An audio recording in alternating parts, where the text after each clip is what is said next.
You are listening to Miller and Moulton, exclusively on the Florida Sports Network. And now, here's Mark Miller and David Moulton. Top of the morning to you. How the heck are you, Miller and Moulton, on this final Monday of July? How about that? Miller and Moulton, the Florida Sports Network, floridasportsnetwork.com. Nobody likes the first and last week of the month quite the way you do. Well, also, it's July, which for a football fan is kind of like the dog days of summer, late August for the baseball fan. And so here we are, magic numbers of 33, 38, and 45. That's what I'm talking about. 33 days away from week 0, 38 days away, 5 weeks Thursday, week 1 of college football, 6 weeks Thursday. Bills and Rams at SoFi. Thank you very much. And for Adam in our Twitch chat room, the big Jags fan, we don't know of any other Jags fans. I mean, it's, and if we do, Adam gets top billing. So 10 days till Adam gets to see his Jags in the Hall of Fame game against the Raiders. How you doing? I'm good. A little sleep deprived, but good. Now you need to explain. Well, the wife was out of town for the weekend, and normally sleep deprived would be because I was just ripping it up, but that was not the case. I got all the sleep I needed all weekend long, except for my wife's flight was supposed to get back at 20 after 12 last night. Didn't get in until around 1:30. So 4.5 hours ago. Yeah. Flight landed. When it got in, right. Right. Did you at least sleep before? I got a little sleep before. All I got right. a couple hours. It was harder going to sleep after I picked them up than it was before I picked them up. Sure. Once that alarm went off, I was sitting there at about 2 o'clock, 2:30 in bed going, should I just get up and go to work? This was one of those days that if there was a couch here, I was coming in and I would have just had one of you guys wake me up. Well, I have to admit, I think Felipe is a prime. It's probably a good thing we don't have a couch, because I think at least once a week, maybe twice a week, Felipe would be in here. He's still getting adjusted to this, morning thing. And this, he's not quite ready, I believe, Mark. You have to make sacrifices when you do a morning show. You can't watch all the things that you want to watch and watch them through to their entirety all the time. You have to go, oh, sorry, got to go to bed. And Felipe's 22. He's not, hey, I'm sorry, I'm going to bed yet. Right. Right, Felipe? Right. Yeah. So you come in here dragging because you're like, oh, man, I stayed up to watch such and such. I'm the CEO of leaving the party early. Yeah, I got work tomorrow. I'm sorry. Well, that's good. Then you're learning. That's good. You're learning. That's good. So Miller and Moulton on this Monday. Did you get the light sleep? Because we've talked about it over the years when, I've had the Sunday night game or the Thursday night game. For the last 4 years, I used to work Thursday night football. And so, it's that very light sleep that you get. You get back to the hotel and it's like 1 a.m. and you got to get up. And so you don't really ever get to sleep. And you jump out of bed when the alarm comes. You're so afraid of oversleeping. Yes. That when the alarm goes off, hey, I'm up. Right. Okay. All right.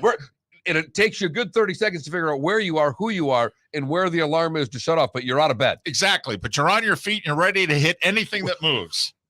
Right. I'm form tackling. I'm ready to go. Where's the alarm? Where's the noise coming from? And then you go, okay, you're up. You're not going to miss your flight, or you're not going to miss the show. But I had a hell of a treat on Friday. I was at Mike Westhoff's book opening, or his, however, what do you want to call it? But his book's on sale everywhere. So he had a book signing at the country club where he's a member at, and had a bunch of people there. And it was a great night. But my treat was hanging out with Kerry Glenn, one of his special teamers, for a good hour. Both Lewis Oliver and Kerry Glenn made it over, former Dolphins. Cool. And when you see Lewis Oliver, he looks like a football player. Right. He's a big dude. Yeah. Still in great shape. Still looks, I would imagine they're about our age. I don't know exactly how old they are, but they look like they're in our wheelhouse, if you know what I mean. Right. And Lewis, a big guy, big handshake, big hands. Kerry's a little guy. Kerry's no more than 5'10", 5'11", played at 180. How he did what he did in the National Football League at that size is amazing. He was a special teamer and a D-back, but he was the guy when Westhoff was in here talking about the Gatorade. They were part of the Gatorade team, and that was taking the gunner and pushing him out of bounds and throwing him over the Gatorade table. And he told the story about doing it with, they were playing in Japan, getting ready for a preseason game against the Raiders. And Al says, go at the little guy.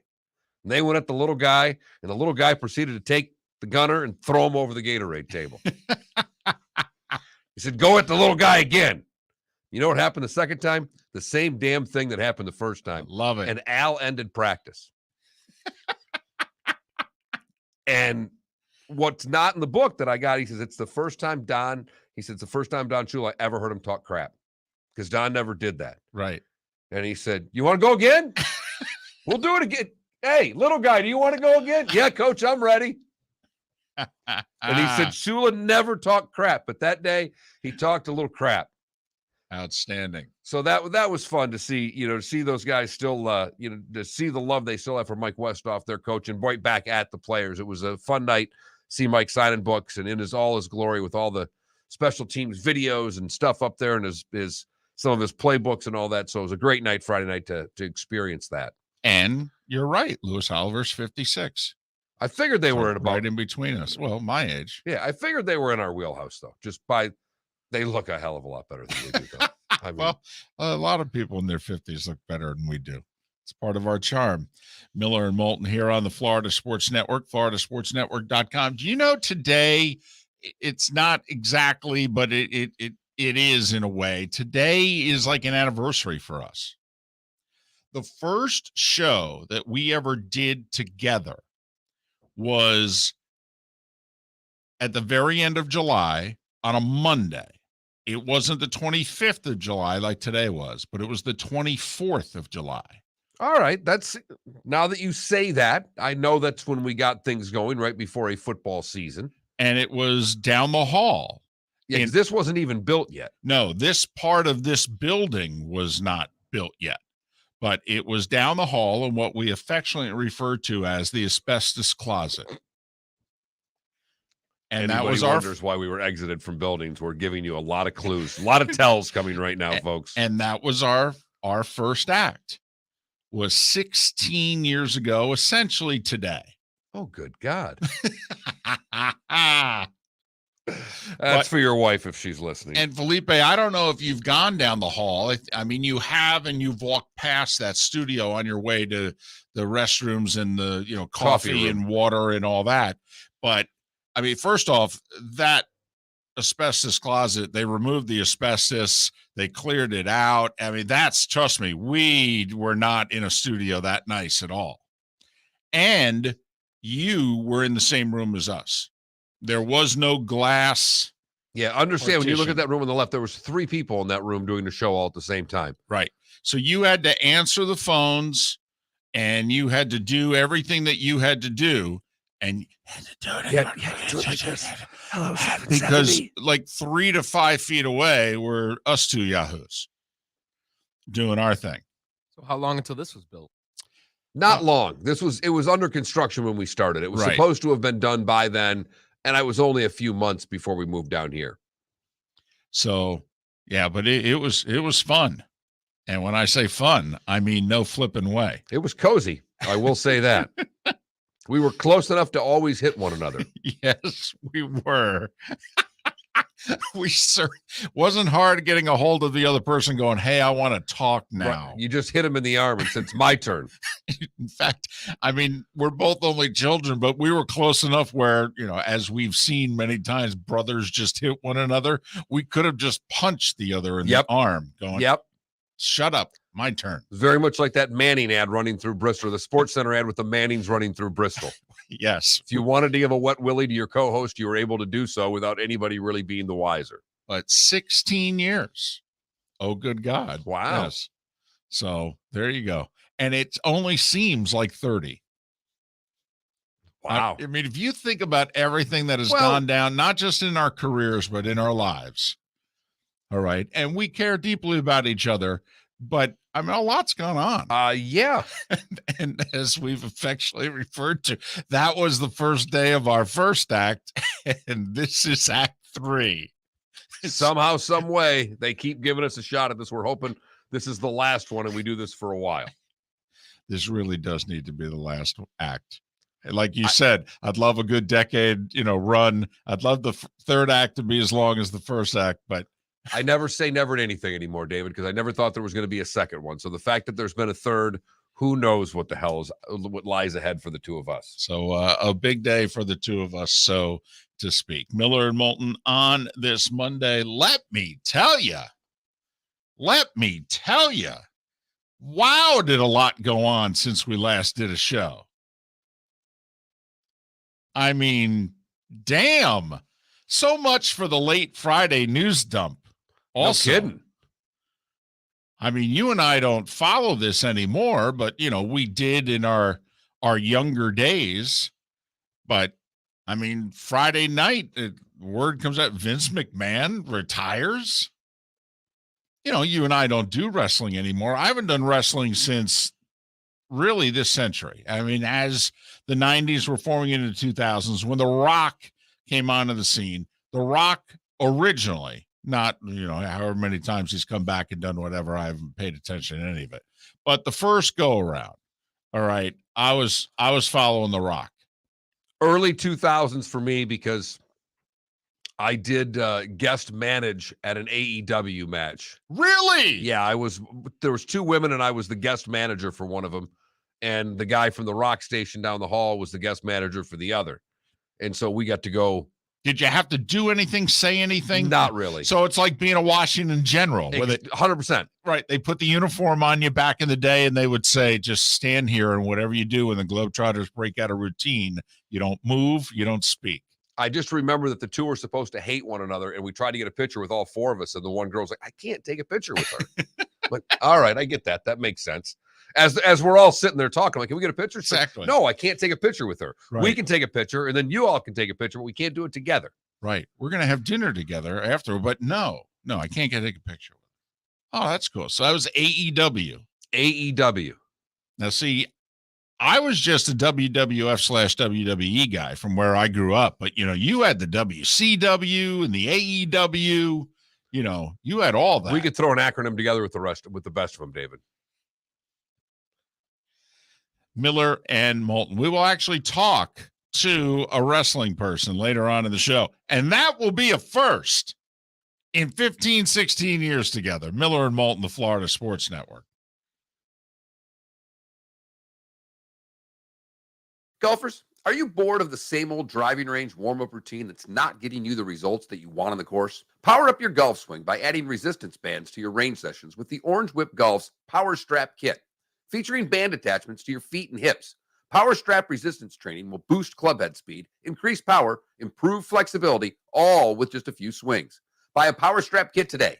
Go to orangewhipgolf.com and use code Miller10 to receive an additional 10% off the already great price of $119. David Moulton for Napa Auto Parts, and Napa Filters. Insist on Napa Filters for your vehicles, or if you're a do-it-yourselfer, only buy Napa Filters. Napa has a filter for almost anything on earth that moves, whether it's motorcycles, foreign and domestic cars, vans, SUVs, earth-moving equipment. You get the idea. Napa Auto Parts, Napa Filters. Insist on them for your vehicles, or if you're do-it-yourselfer, only buy Napa Filters. Bring your big mouth to John Smith Subs and indulge in their overstuffed subs with the freshest quality ingredients. Enjoy our famous steak bomb with perfectly grilled, marinated sirloin steak topped with provolone cheese, grilled onions, peppers, mushrooms, crispy bacon, juicy tomatoes, and creamy mayo.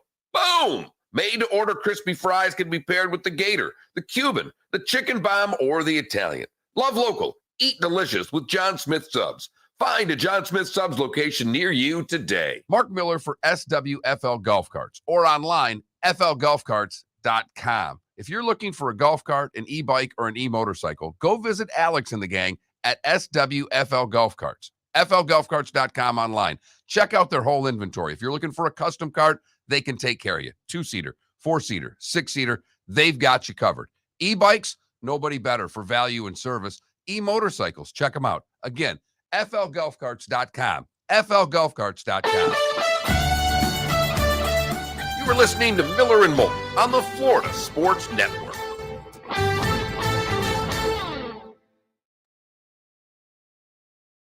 Although it's interesting, Lightning didn't do this.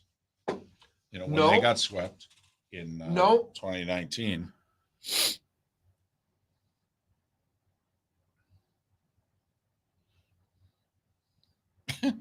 Boy, he looks good.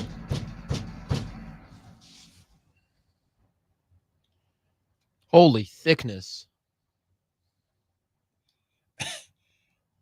He's going to be a folk hero. Oh, If he does anything in that city, are you kidding me?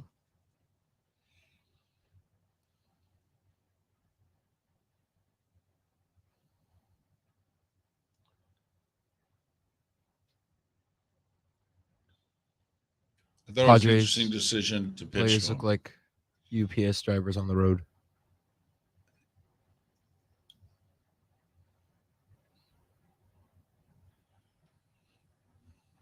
Because I thought he might walk him and bring in the lefty to face McNeil and Vogelbach there back to back.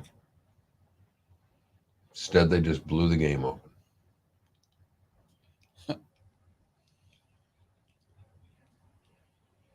Who's the fat guy?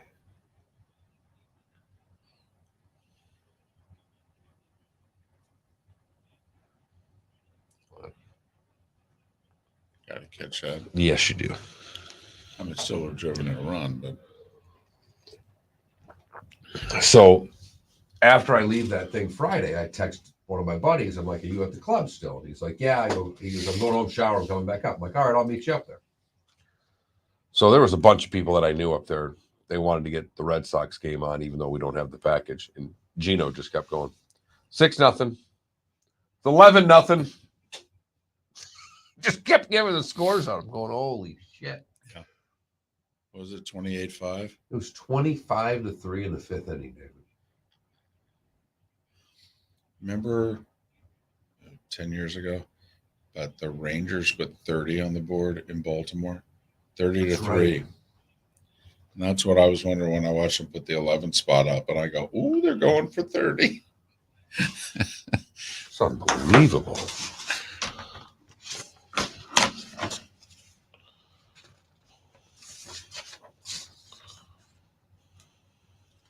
So, how about last night?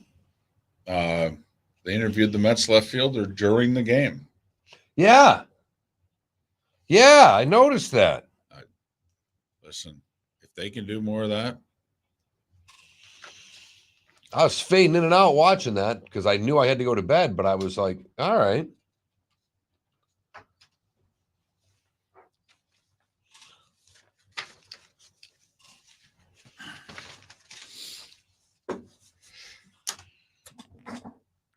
they had 45,000 either Friday or Saturday night in Seattle. For the win streak. No, the win streak's been gone. Oh no, the win streak was Friday. It was broken. Yeah, I don't know if it was Friday or Saturday, but just because I think, they're back in playoff contention. Astros are in town. Was that the FS1 game on Saturday? Hmm? That was the FS1 game Saturday. Was it? And I watched some of it. That's right. I watched Seattle-Houston on television. Yeah, wow. Makes you think. Imagine if the Sonics were still in town. No, I never thought that once. They should bring back the Sonics. For more irrelevant franchises in the Pacific Northwest. They won an NBA championship. Who? The Sonics. Yeah, in 79. But yes, they did.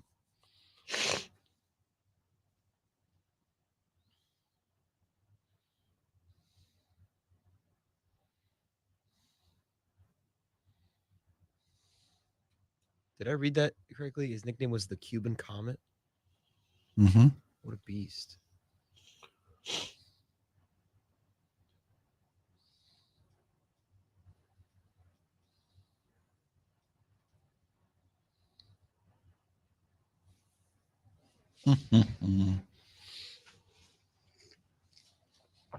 10 seconds.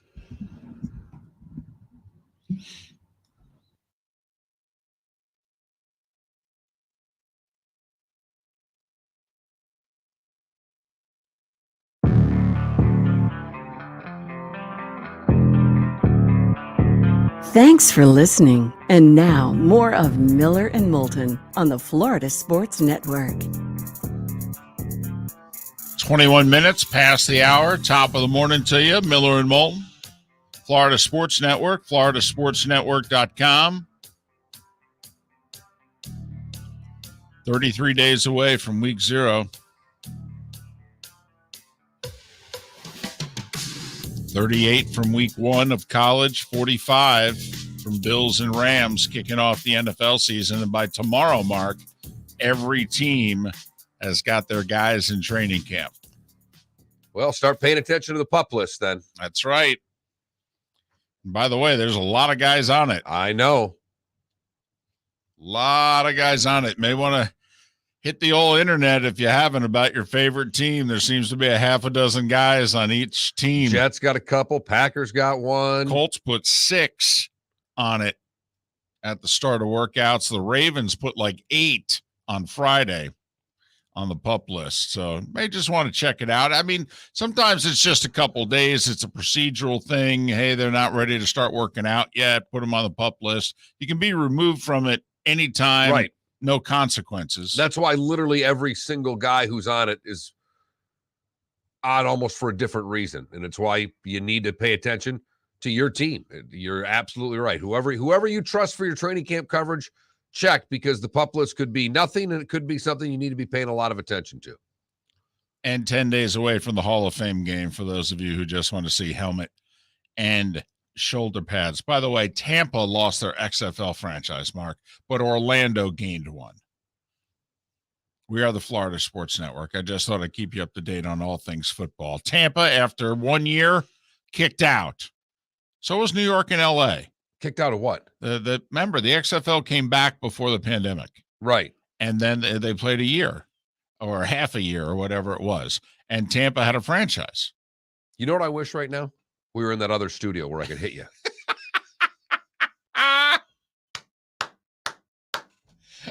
Well, they lost their franchise just like that. But Orlando gained one.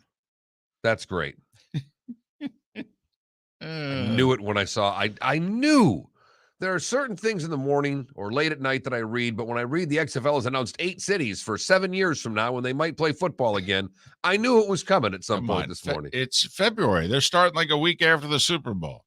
They're actually going to get like a 2-month head start on the USFL season next year. We'll see if 2 spring leagues can just run themselves into the ground at the same time. Hey, something happened yesterday, hadn't happened in our lifetimes. In our lifetimes. April of 1960, the last time that Dwight Eisenhower was president, the last time that this happened in sports. The winner of a NASCAR race got disqualified. That hasn't happened since the 60s? April of 1960. Now, they've had winners of races fail post-race inspection before, but they never took the win away from them. They fined them. They took points away. They never took the win away. I saw Earnhardt absolutely wreck Terry Labonte coming around the final turn at Bristol in the August race back in the day in the late 90s. I mean, he should have been disqualified. Earnhardt at Bristol got booed by 100,000 people. Dale Earnhardt. And they love him there, obviously. All right. Didn't take the win away from him. And it was a total horse bleep move, even for him. Right. Never, since 1960 anyway, had the winner of a NASCAR race been disqualified. We're moving you to the back of the pack. You get nothing and you'll like it. Wow. Yeah. And I watched the last, handful of laps of that race. I was actually watching the golf until it ended, and then I flipped over to the NASCAR. Oh, you went from one train wreck to another. Exactly. And I couldn't take my eyes off the first train wreck, or I would have been to NASCAR sooner because the tournament was over. But I just kept hoping this guy would do something, make a putt, make a shot. It is. Do you find it a little gratifying when a PGA Tour pro, because we all have moments where, hey, if you par in, you can break 80, and we all kind of feel the little pressure that we put on ourselves. And we, kind of we've all spit the bit a little bit within our own little golfing world, right? Absolutely. Do you enjoy it when you see a PGA Tour pro completely spit the bit? I don't know about enjoy it, but I actually looked at Scott Piercy and went, I know what's going on in his head right now. I know that he's standing over the ball right now going, I have no idea how to take this club back, and I have no idea where the ball's going to go. But I've done that playing bad, but I've also been playing well, and all of a sudden it goes away. And you can't find it. And that's what happened to him yesterday. But just to finish the NASCAR, I mean, I watched the race. I watched post-race because our guy Ross Chastain got taken into the wall by the winner, Denny Hamlin. I watched to see what Hamlin was going to say. I watched this kid cry and then get in the car and have the checkered flag. There was no talk of this until hours after the race. Mark, here's how long it was after the race. You did all that. And I even took it further. I watched all the stuff that was on television. And then I said to my wife, I got to go for a drive. I'm going to go get some food. I'm going to drive around for a little while. I'll be back in, 40 minutes or so. And she just kind of looked at me funny. And I'm like, it has to do with the job. And I got in the car and I drove around and I listened to 30, 40 minutes of NASCAR, the call-in part of the NASCAR race coverage. Thanks for taking my call. Yep. I'll tell you what, that Hamlin, you can't put him into the wall like that. I'll tell you what, that was a bull crap move. Is that what you were getting? Yes. Thank you. Mark, you're a natural. And 30, 40 minutes, because what I was curious about was how did the NASCAR fan who didn't have a rooting interest in either Hamlin or Chastain feel about Hamlin wrecking Ross Chastain? And he wrecked him. He wrecked him with about 20 laps to go. It was evident. Ross had it coming. Yep. Ross has wrecked Danny a couple of times. Everybody knew this was going to happen. Right. Ross knew it was going to happen. Ross had said the last 2 weeks, at some point I know he's going to get me. And he got him, and Ross was even cool about it in the interview. Ross is like, well, I knew it was coming. Yeah. But when asked, hey, is it over? Ross kind of looked at him sheepishly like, well, I guess it's up to Denny if it's over. But so I was listening to see whether or not, because, Chastain had wrecked Hamlin twice, but not when he was in the lead. All right. And Ross got wrecked in the lead. And usually that's a line you don't cross. But, Denny wrecked him. Fine. He had it coming. Yeah. So I wanted to hear. So that's. And then he got booed after the race. Yes. For those that don't watch or watch a little and didn't watch this, when he was the winner and they're interviewing him right there at the checkered flag at the start-finish line, he was getting booed. There were as many. If I thought, Denny said there's more cheers than boos. Of course he did. There were more boos than cheers. No, there were more boos than cheers. And Hamlin's very popular there. That would have been his 7th win all time at that track. I mean, he's got a lot of fans there. But yes, he got booed and booed loudly.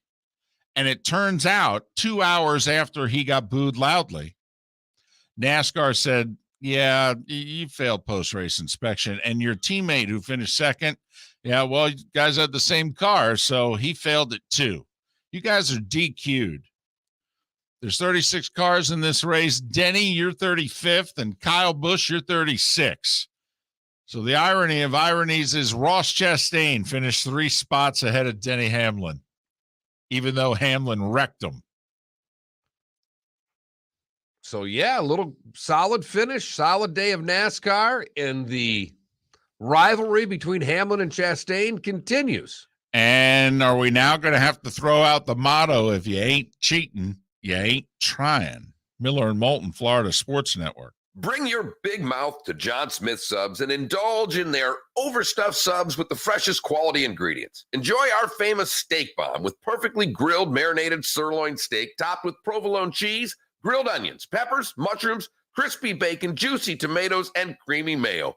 Boom! Made-to-order crispy fries can be paired with the Gator, the Cuban, the chicken bomb, or the Italian. Love local. Eat delicious with John Smith Subs. Find a John Smith Subs location near you today. David Moulton for Napa, Napa Auto Parts, and Napa Filters. Insist on Napa filters for your vehicles, or if you're a do-it-yourselfer, only buy Napa filters. Napa has a filter for almost anything on earth that moves, whether it's motorcycles, foreign and domestic cars, vans, SUVs, earth-moving equipment. You get the idea. Napa Auto Parts, Napa filters. Insist on them for your vehicles, or if you're a do-it-yourselfer, only buy Napa filters. Golfers, are you bored of the same old driving range warm-up routine that's not getting you the results that you want on the course? Power up your golf swing by adding resistance bands to your range sessions with the Orange Whip Golf's Power Strap Kit. Featuring band attachments to your feet and hips, Power Strap resistance training will boost club head speed, increase power, improve flexibility, all with just a few swings. Buy a Power Strap Kit today. Go to orangewhipgolf.com and use code Miller10 to receive an additional 10% off the already great price of $119. Mark Miller for SWFL Golf Carts, or online, flgolfcarts.com. If you're looking for a golf cart, an e-bike, or an e-motorcycle, go visit Alex and the gang at SWFL Golf Carts. flgolfcarts.com online. Check out their whole inventory. If you're looking for a custom cart, they can take care of you. 2-seater, 4-seater, 6-seater, they've got you covered. E-bikes, nobody better for value and service. E-motorcycles, check them out. Again, flgolfcarts.com. flgolfcarts.com. You were listening to Miller and Moulton on the Florida Sports Network.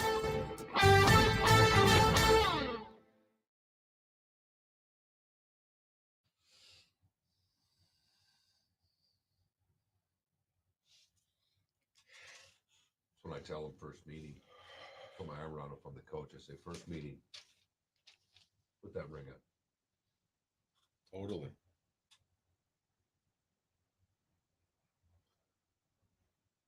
I want to bring both of them.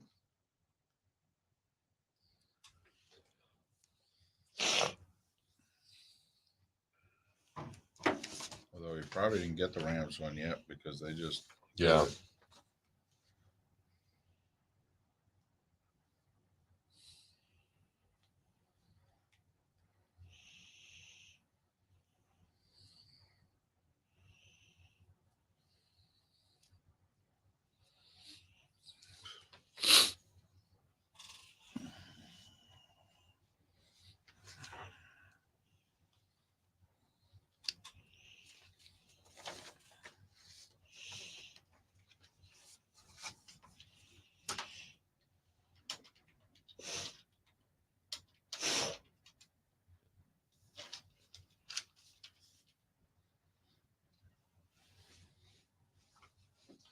Well, my buddy got diagnosed with leukemia now, 20 years ago. He's as healthy as a horse, so it's not the killer that it once was. Thank God. Oh. I actually remember after doing a remote with Parla when his wife was still alive, telling her that story, and she was so happy. She says, do you know how many stories we get from somebody that says, yeah, so-and-so had cancer, they died? Right. I said, yeah, well, I really wouldn't tell you that story. Yeah. Thought I'd tell you a story to make you feel good. We all had a pretty big laugh out about that.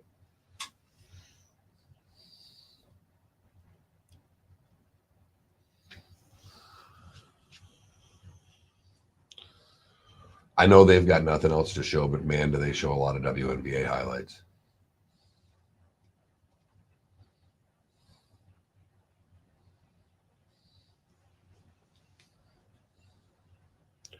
Oh, there seems to be a decent amount of people at that game. Oh, it's in Minnesota. So, which is probably the best. Them, Seattle, Phoenix, 3 best franchises.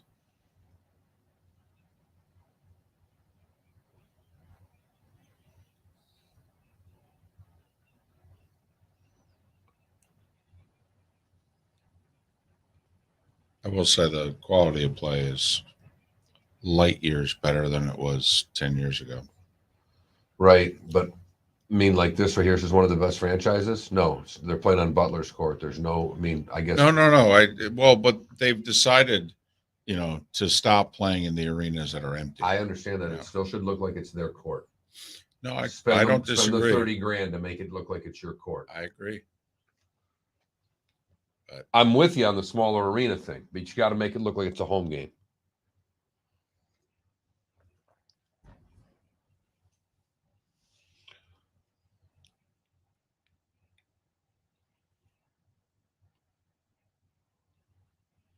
Climate Pledge Arena. Yep, that's where the Kraken play. I like the 3-point area with the lightning bolts there. Are they the Seattle Storm? I believe so. Yeah, I mean, now there's a court that it's their court. That's all. Yep.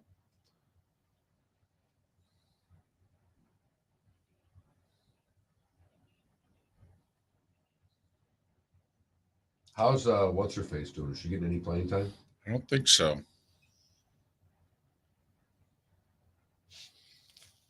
Same thing happened to Whitney, too. What was she just playing overseas now, Whitney, or is she Yeah. done? No, she plays in Russia, I believe.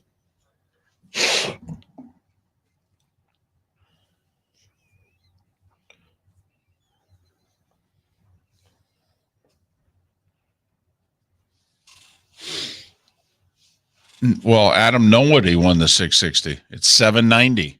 790? 790. Wow. So it'll be 800 because the last one went up 30 million from the time.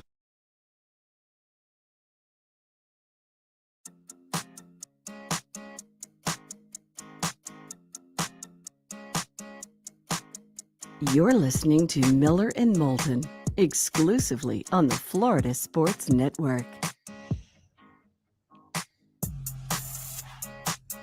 22 minutes before the hour, Miller and Moulton, Florida Sports Network, floridasportsnetwork.com. We'll have an announcement tomorrow. An announcement tomorrow. Not involving the show, but involving an event. We think it's a neat little thing we've put together, and it can benefit you. We're not making a dime on this, all right? But you could make thousands, theoretically. So Strong tease. thank you. Really good. Thank you. So we'll announce the event tomorrow. Here And then on the rest of entertainment tonight. Here on Miller and Moulton, the Florida Sports Network, on what is kind of an anniversary show for us. 16 years ago, we got paired together. It technically was Monday, July 24th. And the 24th was yesterday, but 16 years ago, they decided to put us two yahoos together. Well, we decided to put us yahoos together. I know, but they relented. That's true. I don't remember them ever having a bunch of a problem with it. They didn't care about either show. There you go. I mean, come on, they didn't care. I mean, I don't know if we've worked for a place that has cared. The Florida Sports Network cares.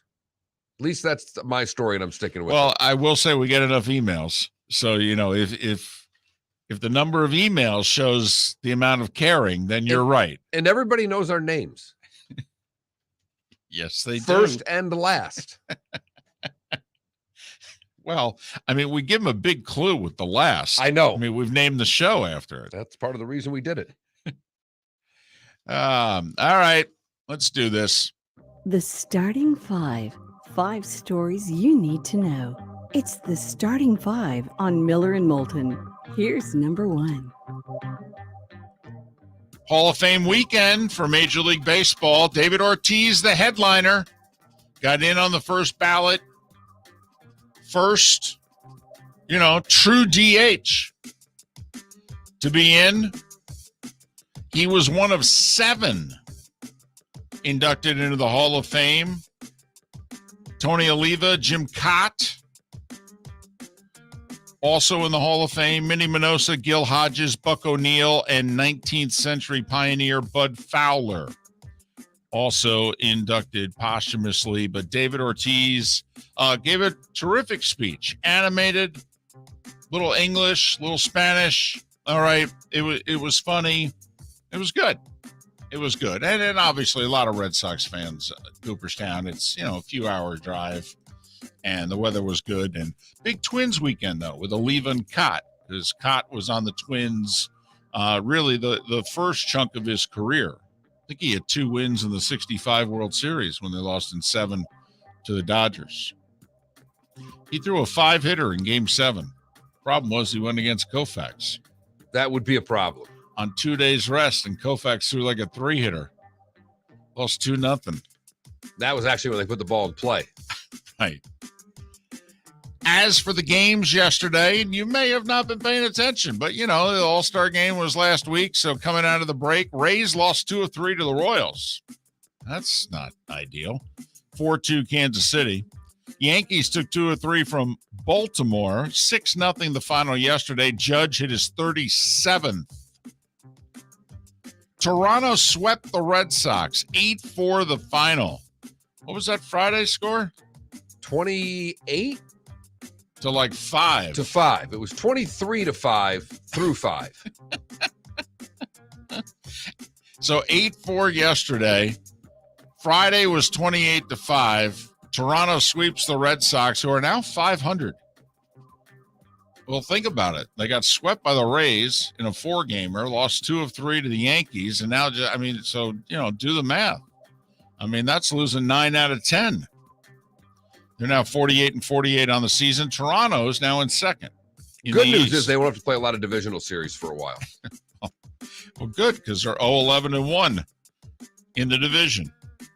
Twins beat the Tigers 9-1. Their lead is 3 over the Guardians, 4 over the White Sox. Those 2 teams split a 4-game series.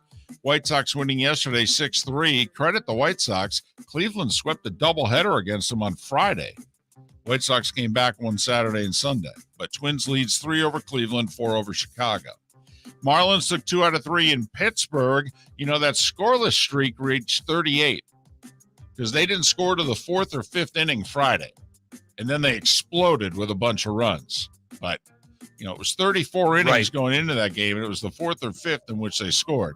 But the Marlins took 2 out of 3 from Pittsburgh, 6-5 the final in 10. And Alcantara's ERA is 1.81. Gave up 2 runs in 6 innings.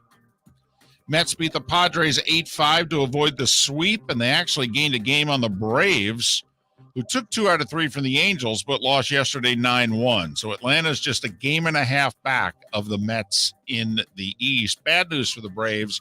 Adam Duvall is going to need wrist surgery. He's going to miss the rest of the year. He hurt the wrist on Saturday. Tough way for the Phillies post-All-Star break.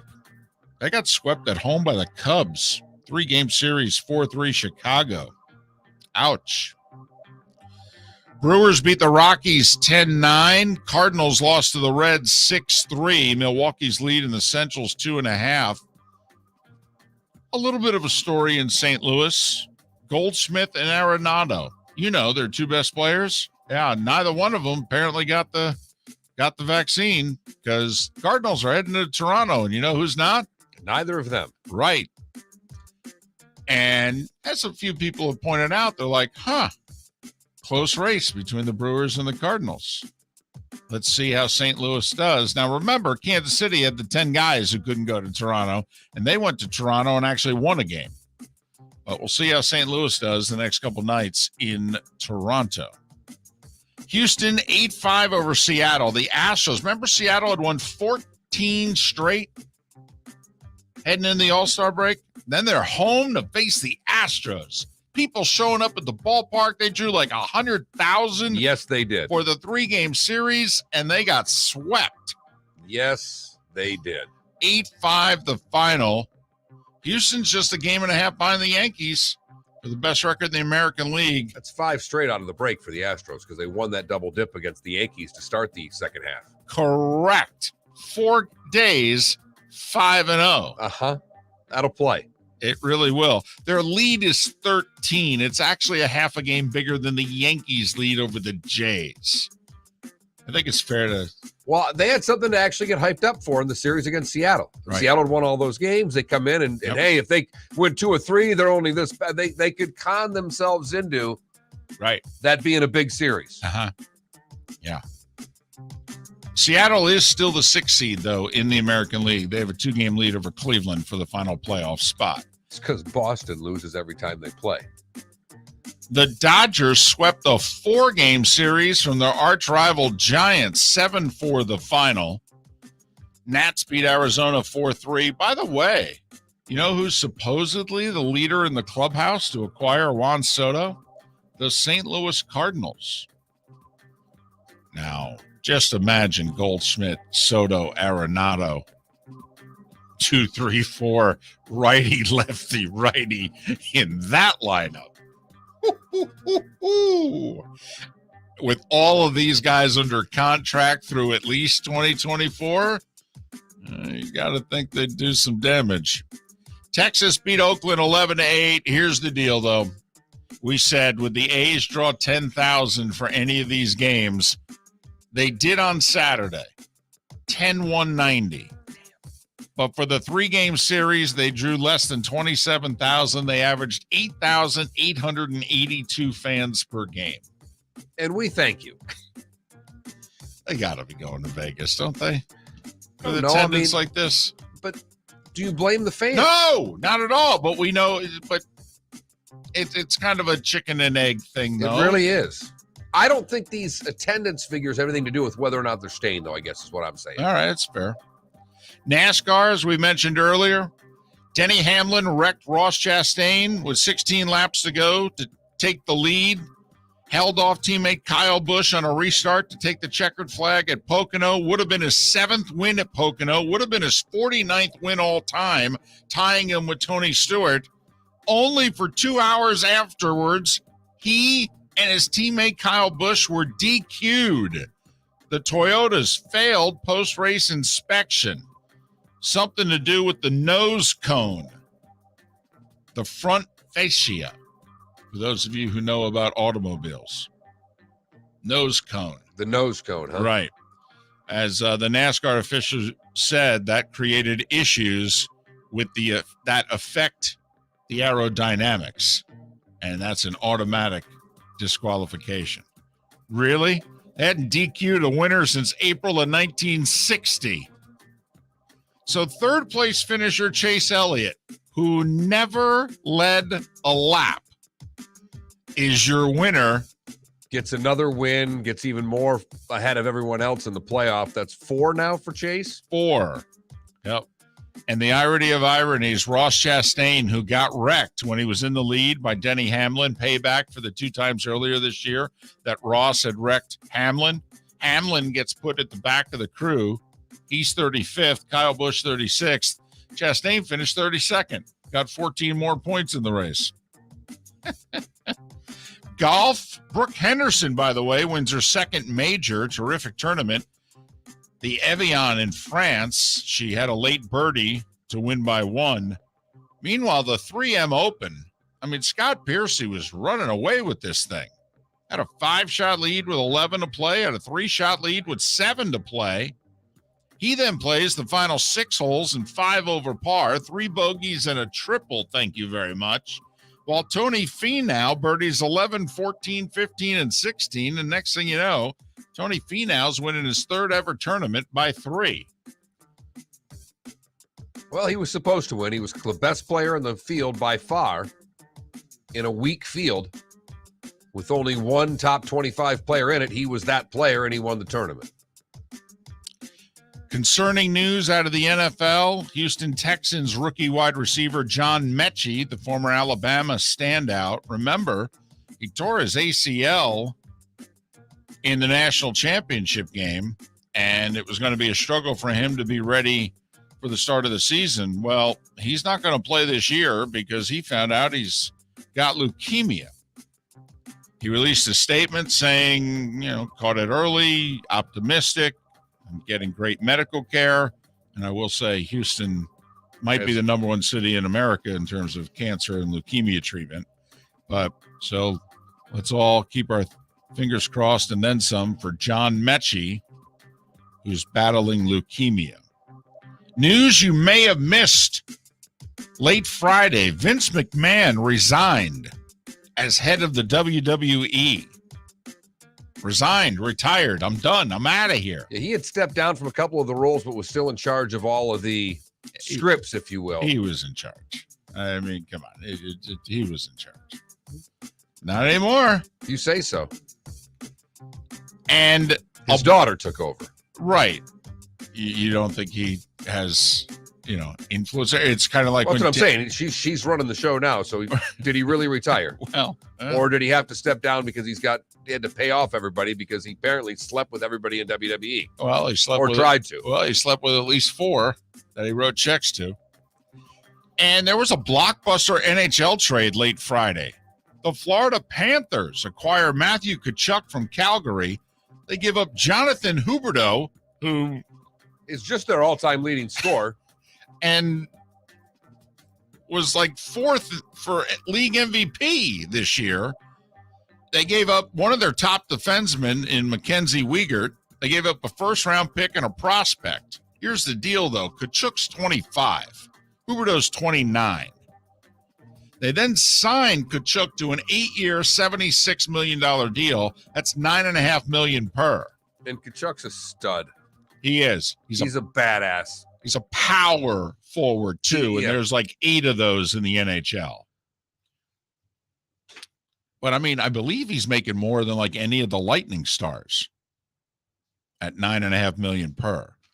And some quick broadcasting news. Jason Benetti leaving ESPN for Fox. The number 2 Fox college football broadcast crew this year is going to be Jason Benetti and Brock Heward. So they got Gus Johnson and Joel Klatt, number 1, and Jason Benetti and Brock Heward, number 2. And that was the starting 5 every weekday morning at this time on Miller and Moulton. That's a lot of meat on the bone. Yes, I love the trade for the Florida Panthers. We'll talk about it a little bit later on in the show. I'm with you, though. It's a bold move. And it also sends a message to everybody that's still there. We're not soft anymore. Huberdeau and Barkov were unbelievably tight. It'll be interesting to see how Barkov handles his trade. Miller and Moulton. Thanks for listening. Florida Sports Network. Bring your big mouth to John Smith Subs and indulge in their overstuffed subs with the freshest quality ingredients. Enjoy our famous steak bomb with perfectly grilled marinated sirloin steak topped with provolone cheese, grilled onions, peppers, mushrooms, crispy bacon, juicy tomatoes, and creamy mayo. Boom! Made-to-order crispy fries can be paired with the Gator, the Cuban, the chicken bomb, or the Italian. Love local. Eat delicious with John Smith Subs. Find a John Smith Subs location near you today. Golfers, are you bored of the same old driving range warm-up routine that's not getting you the results that you want on the course? Power up your golf swing by adding resistance bands to your range sessions with the Orange Whip Golf's Power Strap Kit. Featuring band attachments to your feet and hips, Power Strap resistance training will boost club head speed, increase power, improve flexibility, all with just a few swings. Buy a Power Strap Kit today. Go to orangewhipgolf.com and use code Miller10 to receive an additional 10% off the already great price of $119.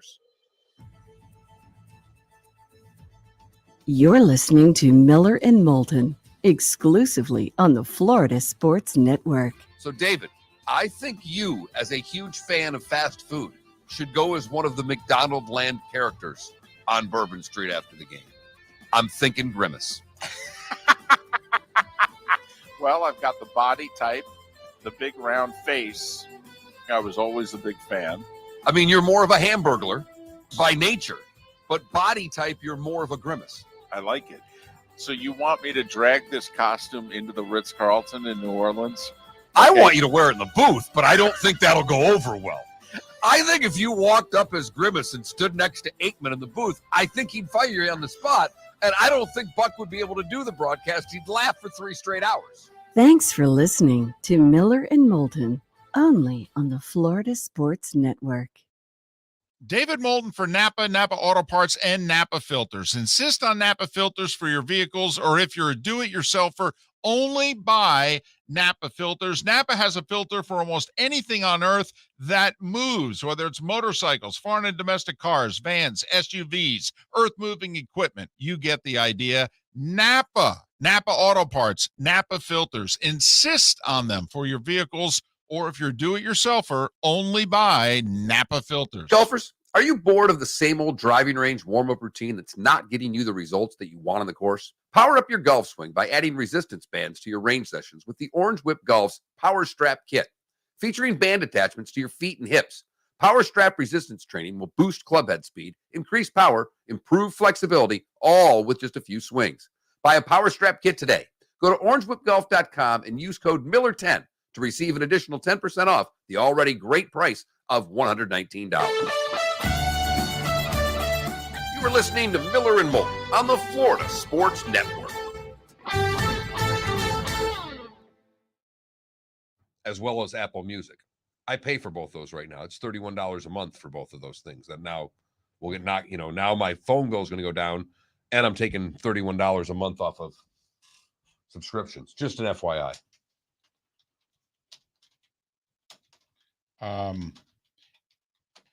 Is it just a limited time thing though? It's for the whole, it's what comes with your, it's what, So for your 2-year Gotcha. deal, you'd get that. Okay.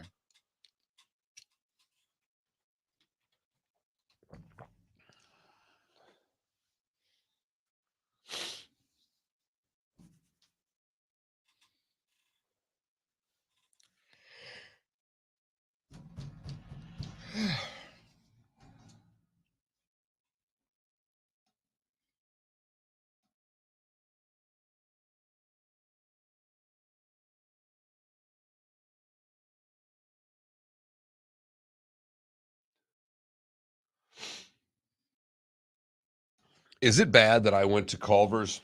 I've got this coupon thing from softball where you get buy one, get one free concrete mixers. Is it bad that I went there by myself yesterday? No. Got the BOGO No. and had them both. No. Good.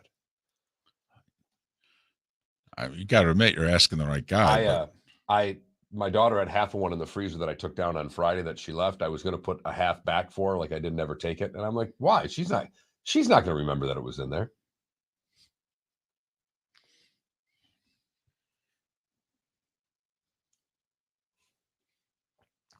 Holy crap, did the cats miss the two women? I had cats all over me for 2 days. And they're not that affectionate. They're not cats that come sit on your, they're nice. Right. They let you pet them. Right. They're very cool about coming when they want a little attention. Right. They'll come over and get it, but they're not sit on your lap cats. Right. I'm watching shows. They're plopping up on my lap. Oh, wow. Climbing all over. Like, what the hell? Yeah, really? My goodness.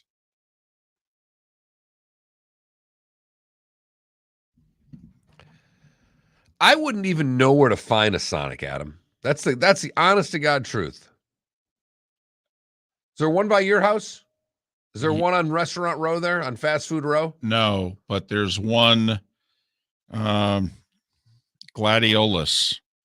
Oh, yep. If you continue up, you go yeah. past, it's right by the Denny's, is it? Yep. No, I know exactly what you're talking about. The Denny's, which looks like a diner. You don't take Summerlin, you go. Right.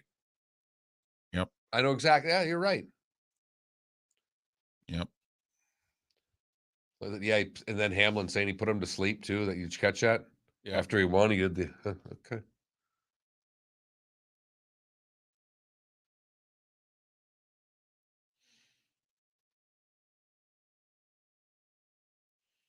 Oh, DC, I'm well aware.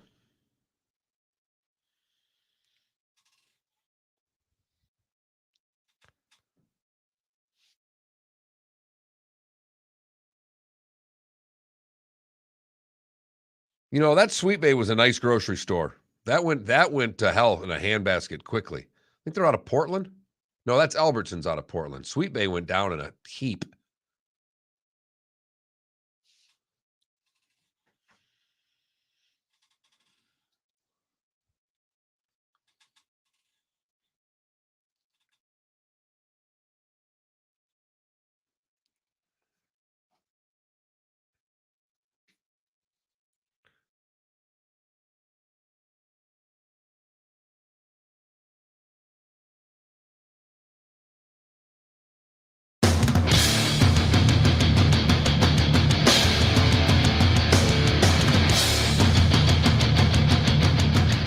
You are listening to Miller and Moulton, exclusively on the Florida Sports Network. And now, here's Mark Miller and David Moulton. Hour number 2 of Miller and Moulton on this final Monday of July in 2022. Thanks so much for being with us, the Florida Sports Network, floridasportsnetwork.com. Bit of an anniversary show for us. 16 years ago, we were paired together for the first time, even though this is our third act. 16 years ago, down the hall in the asbestos closet, as we used to refer to it. And they said it wouldn't last. Well, and they tried. A lot of them have. Here's a little inside joke also. So we were both doing shows separately at the same station, and we were the two local talents on that station. And we just decided, we're both selling, and we need to pool our resources together. This job is too hard right now. And so we did. And we decided in like 13 seconds one day we were doing it. And in terms of what we were going to name the show and everything, I mean, honestly, the whole negotiations took 3 minutes. Yes. I mean, really, this thing took less than a bachelor and bachelorette relationship. I mean, it just, we consummated this deal in 3 minutes. So they're going to put out a press release about the two of us. And the longtime PR guy here with the company who kind of liked us, didn't dislike us. No. And that's true. It's important to differentiate. Well, we had a large group of people who disliked us. Okay. We had some people who liked us. He was in the gray area in which he was okay with us. Yeah, he didn't dislike us. No, we were harmless to him. We weren't important to him. He was the PR guy. The other stations here got the ratings and the revenue. I mean, he just, we were just people he would talk to when he needed to kill time. And he was one of the best time killers that ever worked in this building. Oh my goodness. Legendary. Hall of Fame-esque. Yes. First ballot. Damn right. Hall of Famer. I mean, in terms of killing time and doing nothing. Nothing. Right. Was spectacular at right. it, but was close with the boss. Yeah. For a long time. Right. I mean, they were tight. And then, was also friendly. That kept him safe. With the boss's daughter, who got the office next to him. Right. They used to do lunches together, what have you. So, he was very smart on how he developed relationships inside this building. He was networked. I mean, that's virtually bulletproof. He would end up taking bullets. Right. But for a long time. Well, eventually, everybody ends up taking bullets. So he's going to send out a press release about the two of us, and he's looking for a quote. And the funny thing is, the quote is coming from himself because he's writing the press release. And so this is we all know the press releases where we see certain quotes from people and we're like, do you even think they asked them for a quote, or did they just attach their name to it? Did they text Nick Saban and say, listen, we're going to send out a release and here's your quote. You okay with it? And he looks at it and he texts back, yeah, that's fine. I mean, that's kind of the press release that was being sent out. Change that I to we and we're good. Right. And so he literally, and they sent this out and it was in the local paper. And in the trades. That's right. And in the trades, because the local paper is one thing, but in our industry, there are two trades, I believe, or one big one. And this was in the main trade publication in the radio industry. Radio Inc. is the name of the publication. Right. And then, this is a big deal, certainly for us. But I mean, the only local sports station in town, and we're putting these two who had both been in this market a while and are putting them together, and this is going to be a big thing. How do you describe it? And the big quote in the press release was, quote, "We think they can be somewhat successful," end quote.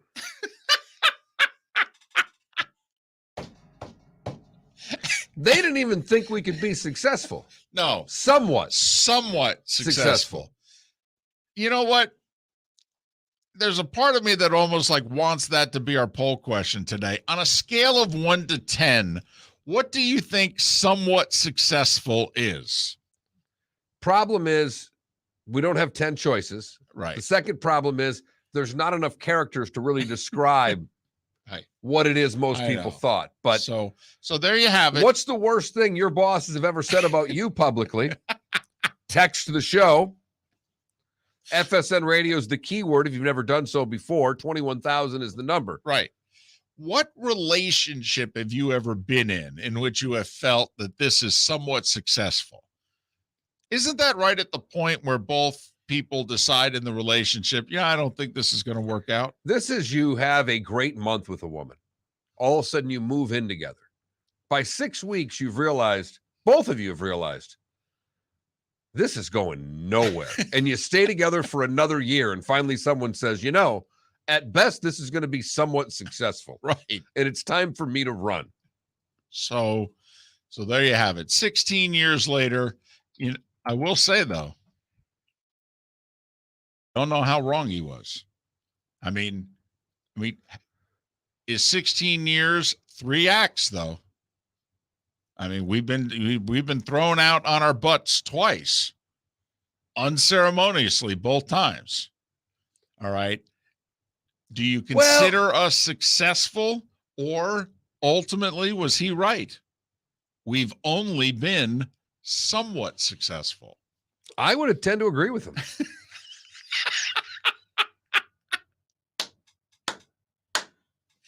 From a billing standpoint and a rating standpoint, there have been moments of success. Right. But if you take the whole thing into its entirety, given the fact that, well, we've both been fired a couple of times through this run, somewhat successful may fit perfectly, David. May actually fit perfectly. Miller and Moulton here on the Florida Sports Network, floridasportsnetwork.com. We'll have an announcement tomorrow. Not about us. It's about an event. And that we're hoping is very successful. Yeah. And even though we're not going to make a dime, and the company is not going to make a dime either, but we're doing it for you. You can tell that this is a Moulton production. Because no one's making any money. No, we're going to put a lot of time in and not make any money off of it. I have no idea how we're not making money on a thing that we're doing. But you know what? That's all right. Come on now. We want to keep the price down. That's why. If you say so. But yes, this is. Feel like the wrestler that got the script where I thought I was going to win in the morning and now I'm going to lose? Wait, not only am I going to lose, I'm getting knocked out and carried out of here? Wait a minute. What? How? I thought we agreed. Right. Speaking of wrestling, about an hour and a half from now, we'll actually dive into a little bit about Vince McMahon's, I guess it's a forced resignation. I mean, I thought he was running. I thought he was the only voice that mattered. So, but he retired late Friday. I mean, heck, it was like the number 2 story on ESPN. How times they have changed. Yes. Well, it is the entertainment. Well, they're back to that. And sports programming network.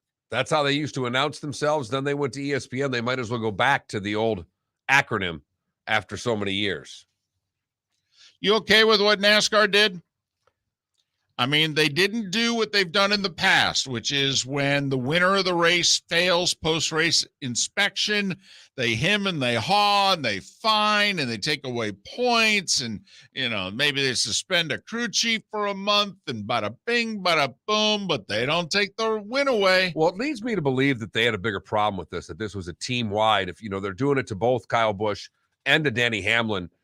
David, I'm a novice NASCAR guy, but if they're going after both cars and putting them at the back of the pack, that leads me to believe that there was some really real there. Well, I'm just going by what the NASCAR guy said. And the NASCAR guy said that basically they had something on the front of their car that they shouldn't have had. And it affected the aerodynamics, and obviously it made them go faster. And they said, listen, we've been pretty clear with the teams this whole year about this is the way the car has to be. You all get the same parts, and this is how it needs to be used, and it can't be used any differently. And, Joe Gibbs Racing released a statement, we'll look into this as to what it is we did wrong. NASCAR basically said, well, here's what you did wrong right here. This isn't supposed to be here. Don't know what you were thinking. None of the other cars had this here. But to go DQ after spending 60 years not DQing cars. April of 1960, the last time they disqualified a winner. And you're right, the second place finisher as well. They were teammates. So instead of finishing 1-2, they finished 35 and 36. Don't you think the fact that teammates were doing this had more to do with it, of why they DQ'd them both? Or do you think they would have just DQ'd Hamlin had it been this way? Well, I think they had to DQ Kyle Busch also. I mean, right, you can't let his him car win. was exactly the same as Hamlin's. So, but also the guy who finished third didn't lead a lap the whole race and won. Chase Elliott, his fourth win of the year. He's a Napa driver, We're big Napa fans on this show. He apparently used the right filter yesterday. Yeah, and he didn't put it on the front of his car. But now I'm in favor of this. I am, because, well, listen, I mean, they say if you ain't cheating, you ain't trying. So it's been this way for a long time. By the way, in April of 1960, do you know what got the guy DQ'd? No idea. He had apparently a supersized fuel tank.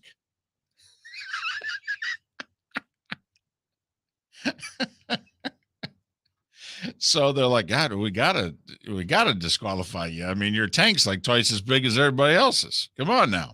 Now that's cheating. Right. So, but I actually like this. I like the new car. I think it's led to a terrific season so far. We've had 14 different winners, for crying out loud. Right. I think it's terrific. I really do. And I'm glad that they're actually living up to what it is they're saying, because NASCAR has been known for never living up to what it is they say. I have no problem with it. I'm not enough of a NASCAR guy to get into the details, but obviously they think it was pretty bad if they're DQing two cars and obviously teammates. So benefit for Chase Elliott, fourth win. But to me, the irony of all ironies is Hamlin takes out Ross Chastain, and Ross Chastain finishes ahead of Danny Hamlin in the race after the whole thing's said and done. Now that's crazy. Miller and Moulton, we thank you for listening right here on the Florida Sports Network. Golfers, are you bored of the same old driving range warm-up routine that's not getting you the results that you want on the course? Power up your golf swing by adding resistance bands to your range sessions with the Orange Whip Golf's Power Strap Kit. Featuring band attachments to your feet and hips, Power Strap resistance training will boost club head speed, increase power, improve flexibility, all with just a few swings. Buy a Power Strap Kit today. Go to orangewhipgolf.com and use code Miller10 to receive an additional 10% off the already great price of $119. Bring your big mouth to John Smith Subs and indulge in their overstuffed subs with the freshest quality ingredients. Enjoy our famous steak bomb with perfectly grilled marinated sirloin steak topped with provolone cheese, grilled onions, peppers, mushrooms, crispy bacon, juicy tomatoes, and creamy mayo. Boom! Made-to-order crispy fries can be paired with the Gator, the Cuban, the chicken bomb, or the Italian. Love local. Eat delicious with John Smith Subs. Find a John Smith Subs location near you today. David Moulton for Napa, Napa Auto Parts, and Napa Filters. Insist on Napa filters for your vehicles, or if you're a do-it-yourselfer, only buy Napa filters. Napa has a filter for almost anything on earth that moves, whether it's motorcycles, foreign and domestic cars, vans, SUVs, earth-moving equipment. You get the idea. Napa Auto Parts, Napa filters. Insist on them for your vehicles, or if you're do-it-yourselfer, only buy Napa filters. Mark Miller for SWFL Golf Carts, or online, flgolfcarts.com. If you're looking for a golf cart, an e-bike, or an e-motorcycle, go visit Alex and the gang at SWFL Golf Carts. flgolfcarts.com online. Check out their whole inventory. If you're looking for a custom cart, they can take care of you. 2-seater, 4-seater, 6-seater, they've got you covered. E-bikes, nobody better for value and service. E-motorcycles, check them out. Again, flgolfcarts.com. flgolfcarts.com. You were listening to Miller and Moulton on the Florida Sports Network. used to tell me that they would set up for 1 and 3, and they would just kind of get through the tunnel turn. You drive to go into the track. You drive underneath turn 2. Gotcha. Turn 2 is right above you. You drive in.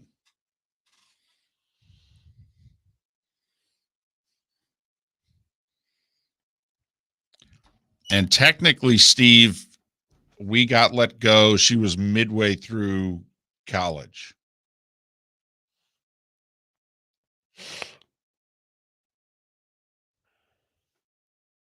No, and him crashing Ross had nothing to do with it.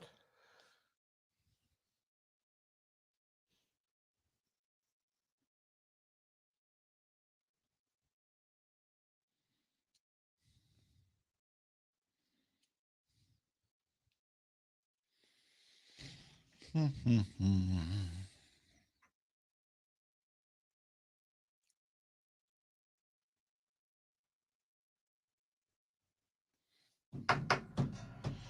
12 and 29 against the AL East are the Red Sox. I know.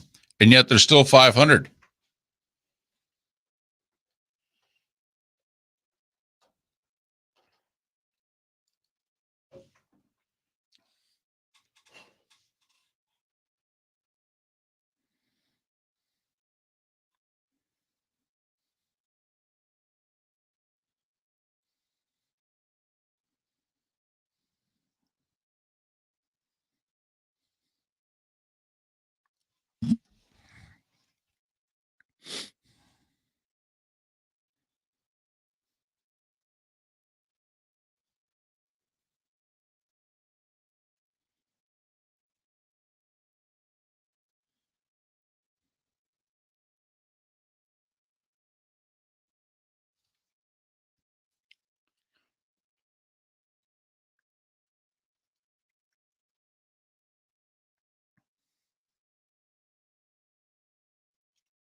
The Orioles' run differential is 1 run better than the Red Sox. They're a half a game behind Boston. That's unbelievable. 95 games in the season.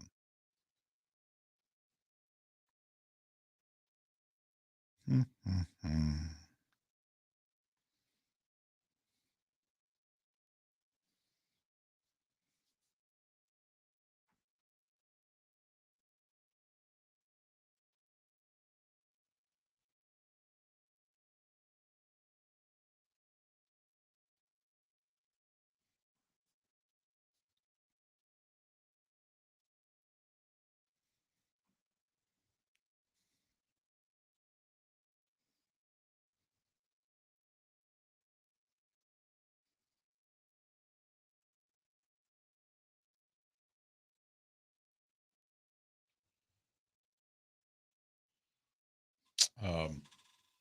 We like anything for a poll question? I'm fine if we don't. Hang on.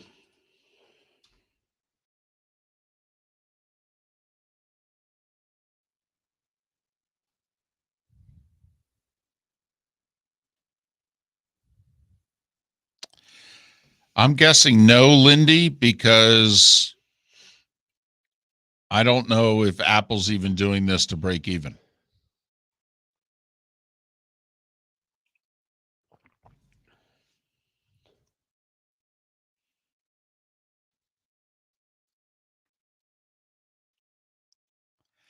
If I was Apple, I would go the other way.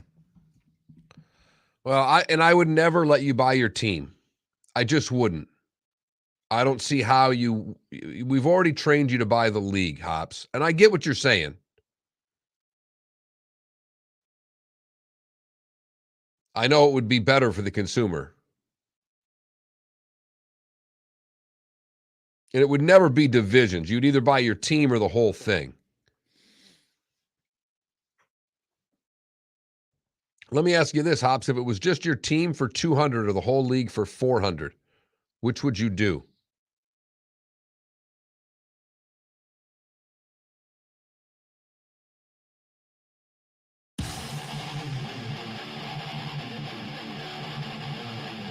You're listening to Miller and Moulton, exclusively on the Florida Sports Network. 21 minutes past the hour. Miller and Moulton, the Florida Sports Network, floridasportsnetwork.com. 790 million, by the way. That's what it's up to, guys. 790. I mean, it's so big now. By an MLS team now, David. It's so big now. How big is it? That you're not honked off if you have to share it with somebody else. Come on now. How many of you, when you hear about a jackpot and then you go, oh, man, well, I lose about half the taxes. And, what if I got the 12 plumbers in California who I got to split this with? I mean, now, if it's 790, it's going to be 800 because there's going to be a big rush to buy tickets. I mean, it went up 30 million last time. It was announced at 630. It ended up being 660. Got to figure where I need to go for this one. I got to make a trip between here and Tampa, stop at some obscure Circle K. Absolutely. I'm so with you. When it gets big, I go to, if I'm on the road, I like multiple states. Right. You want to go to Apopka, Florida and pick up at the Circle K there or something. Yeah, I love writing down where it is I bought the tickets, and I let my wife know, hey, if it doesn't get announced in our backyard, there's still a chance. I picked up this ticket in this small town, population 312 in Mississippi. We got a shot, You're darn right with that. So 790, gentlemen. 790 and is ladies. Where it's at. So I was just thinking about the three of us. Okay. That's all. All right. Pretender, contender, very quickly. Trade deadline's a week tomorrow. Okay. So, obviously, if you're in the playoffs now, you're a contender. So I'm not going to mention the Yankees or the Jays or the Rays because they're the 1, 4, and 5 seeds right now. Red Sox. Red Sox are 500. The 6th seed right now is Seattle. The Red Sox are 3 games back of the Mariners. They're tied with the White Sox. They would also have to leapfrog the Guardians. So they'd have to leapfrog 3 teams, even though they're, quote, only 3 games back. Pretender or contender? They're a pretender. With their record inside their division, they're a pretender. So if you're running the Red Sox then. If I'm running the Red Sox. You're selling? I would be looking to sell because of the injuries and some of the things. They won't. I don't know. I don't know if the Red Sox can ever look at their fan base and say they're a pretender. Well, this GM was a different hire. Remember, this guy came from the Rays. This Bloom guy is different. His whole, it was an interesting hire. He finished second for the Mets job, and then he got the Red Sox job. And I remember thinking to myself, wow, everything that he's supposedly known for is not how the Red Sox really do it. Red Sox every year they're in. This guy wanted to lower the salary, get underneath the tax, build up the farm system, blah, blah, blah. I'm like, well, they haven't been interested in doing this for 20 years. No, and they're not interested in doing it now. Their fan base isn't it. I would. When you play as badly as they've played, they've not won a series against their division. What did we just see the number at? 11-1. But their record in the division is, I think it's 12-29. They've played 12 series in the division. They're 11-1. They're 17 games below 500 in the division. Division. I think it's 12-29. In a division which, if they make the playoffs, they're going to be one of 4 teams in the division making the playoffs, more than likely. Yes. And when I say pretender, contender, it's just for the playoffs. No, and I got you. Because if they get in, it seems difficult to think they could win. They can't win a regular season series against anyone in their division. Well, but also you could argue if they were to get in, they likely would start winning series within the division to get in. Doesn't seem as if they can make the playoffs if they don't start beating the Jays and the Rays at the very least. But you're 3 back. You got to leapfrog 3 teams. You've got 66 games left. I would call them a pretender. I don't think that they will act that way. Okay, so you would trade. Yes. and not acquire, you would dump. All right, fair enough. Same with the White Sox are 4 back of the Twins, but they're tied with the Red Sox. So they're also 3 back, and they have to leapfrog 3 teams. How healthy are they getting? Help me out there. They feel like they're going to get healthy here, right? That They've got Yes. players coming back. Yeah. I would be a buyer. And the difference here is Boston 17, here they're 500. They're 17 and a half behind the Yankees.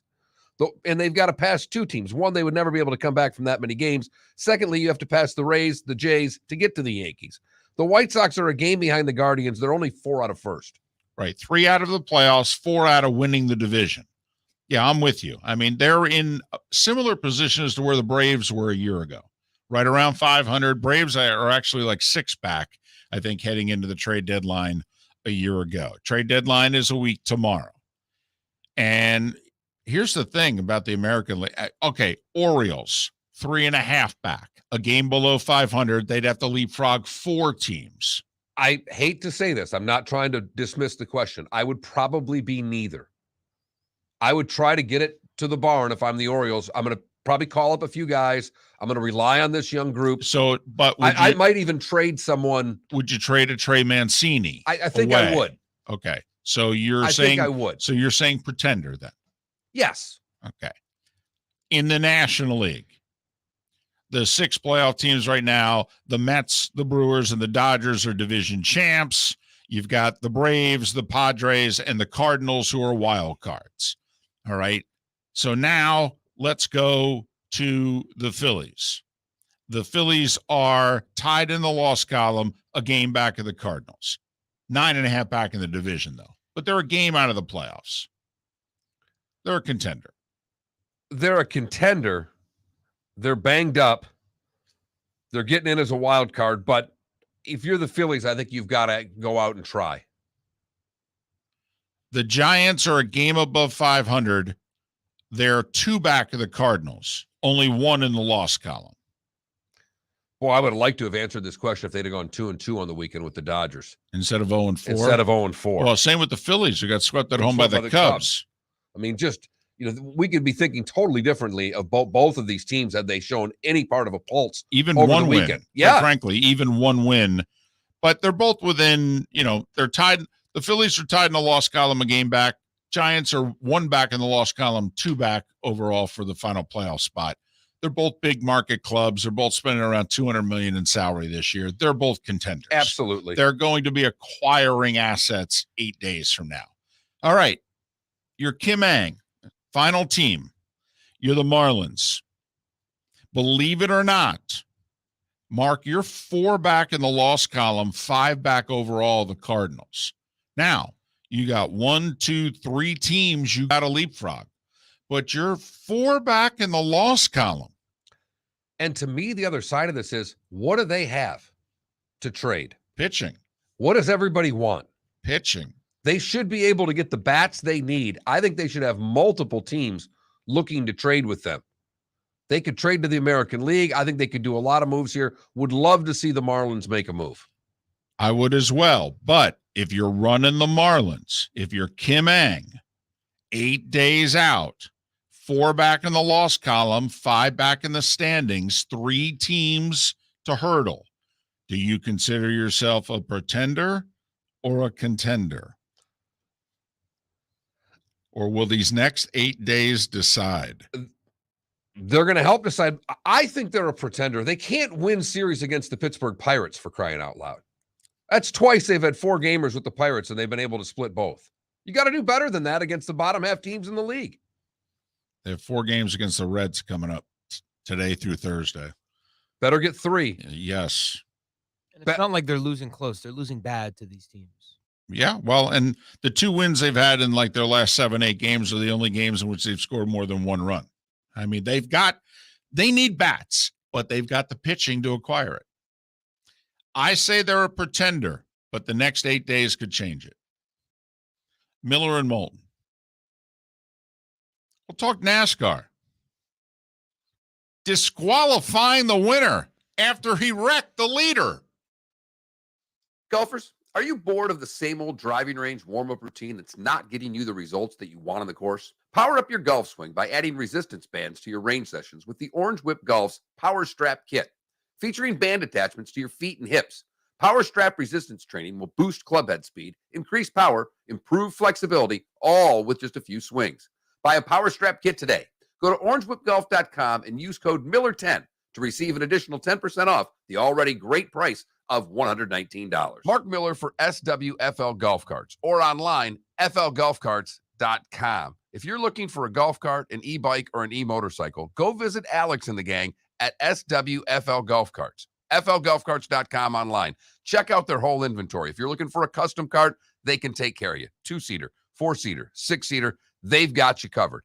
E-bikes, nobody better for value and service. E-motorcycles, check them out. Again, flgolfcarts.com. flgolfcarts.com. David Moulton for Napa, Napa Auto Parts, and Napa Filters. Insist on Napa filters for your vehicles, or if you're a do-it-yourselfer, only buy Napa filters. Napa has a filter for almost anything on earth that moves, whether it's motorcycles, foreign and domestic cars, vans, SUVs, earth-moving equipment. You get the idea. Napa Auto Parts, Napa filters. Insist on them for your vehicles, or if you're do-it-yourselfer, only buy Napa filters. Bring your big mouth to John Smith Subs and indulge in their overstuffed subs with the freshest quality ingredients. Enjoy our famous steak bomb with perfectly grilled marinated sirloin steak topped with provolone cheese, grilled onions, peppers, mushrooms, crispy bacon, juicy tomatoes, and creamy mayo. Boom! Made-to-order crispy fries can be paired with the Gator, the Cuban, the chicken bomb, or the Italian. Love local. Eat delicious with John Smith Subs. Find a John Smith Subs location near you today. You are listening to Miller and Moulton on the Florida Sports Network.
Would you include Jaylen Brown for KD?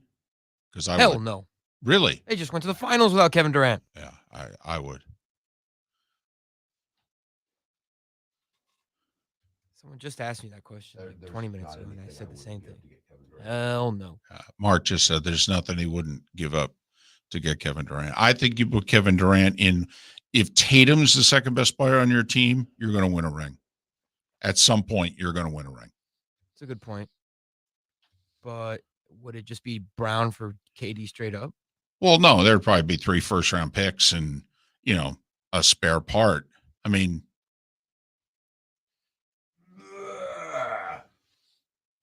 but do you really care about the picks? He does, because he thinks they matter. I mean, you're going to be if you're the Celtics, you're going to be drafting mid-20s. You're going to be drafting 23 and later, in theory, for the next 5 years. Right.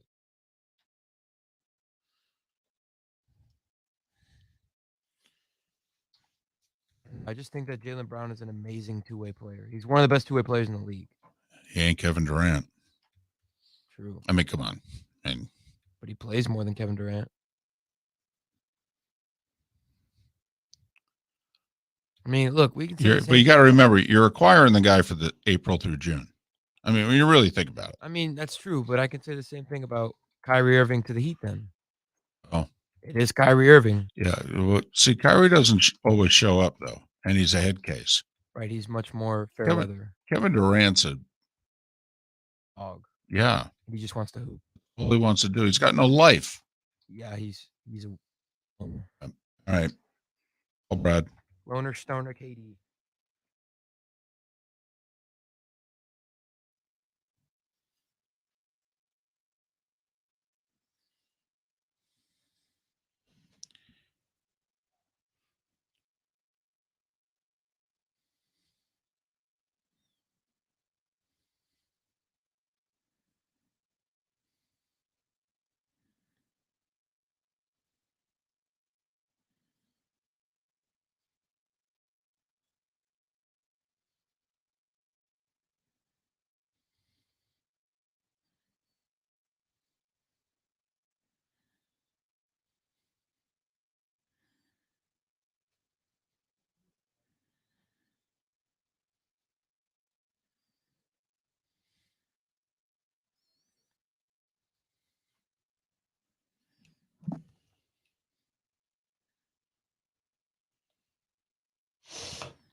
Brad's on holder back in 5.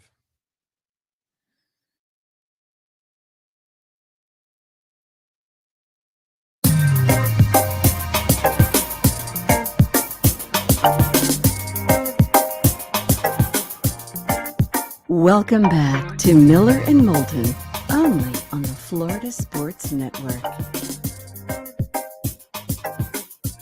22 minutes before the hour, Miller and Moulton, Florida Sports Network, floridasportsnetwork.com. We'll have a nice announcement tomorrow about an event that we're putting on in a little more than 2 weeks' time. We're going to try to win you lots of money. David Dwork joins us top of the hour, talk about the blockbuster Panthers trade late Friday night. And there was a blockbuster announcement late Friday as well. We'll talk to Jason Solomon about it 1 hour from now. But there was also a blockbuster event that took place in NASCAR in the early evening last night. Brad Gillie, who's a NASCAR analyst for PRN, Performance Racing Network. He also is a big part of SiriusXM NASCAR channel. You can follow Brad on Twitter at Brad Gillie, Gillie. Brad, it's David and Mark. Thanks for doing this again. How are you? I'm good. Thank you, guys. Appreciate it. All right. We both went to our automobiles to listen to your post-race show yesterday. I, while driving into work this morning, was listening to a taped portion of your post-race show, which was a different portion. And so the big question that we want to know, you take calls for hours. Were you on the air when they DQ'd Hamlin and Busch? Yes. We were just wrapping up, or about to wrap up our post-race show. Right. And all of a sudden, you know, like there's like a vacuum in the room almost. And it's like, hey, it sounds like the top 2 cars were disqualified. And it's like, whoa, like the winner disqualified would have been a story in and of itself, even just second place. But the top 2 cars being disqualified, that's pretty huge. Brad, how surprised were you at the disqualification? I mean, through the years, we've seen fines, we've seen points taken away, we've seen a multitude of different ways to punish drivers for trying to do a little something, but we've not had a DQ in our lifetimes. How surprised were you by this? I was pretty surprised, actually, just simply because what it sounds like it is, NASCAR apparently, when they pulled the wrap around off the front of the car, which is the paint scheme essentially, it sounds like they noticed maybe some body filler or something that would have been used to change the aerodynamics of the car and gain an advantage.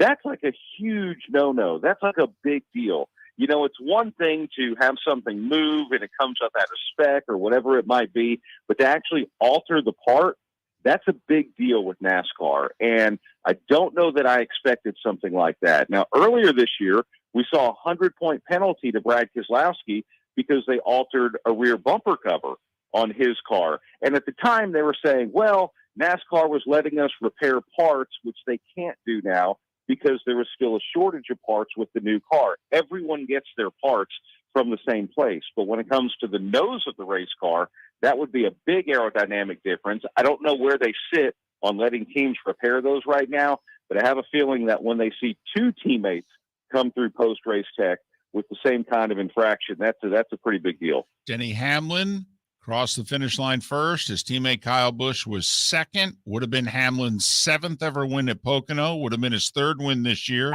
Would have been his 49th career win, tying him with Tony Stewart.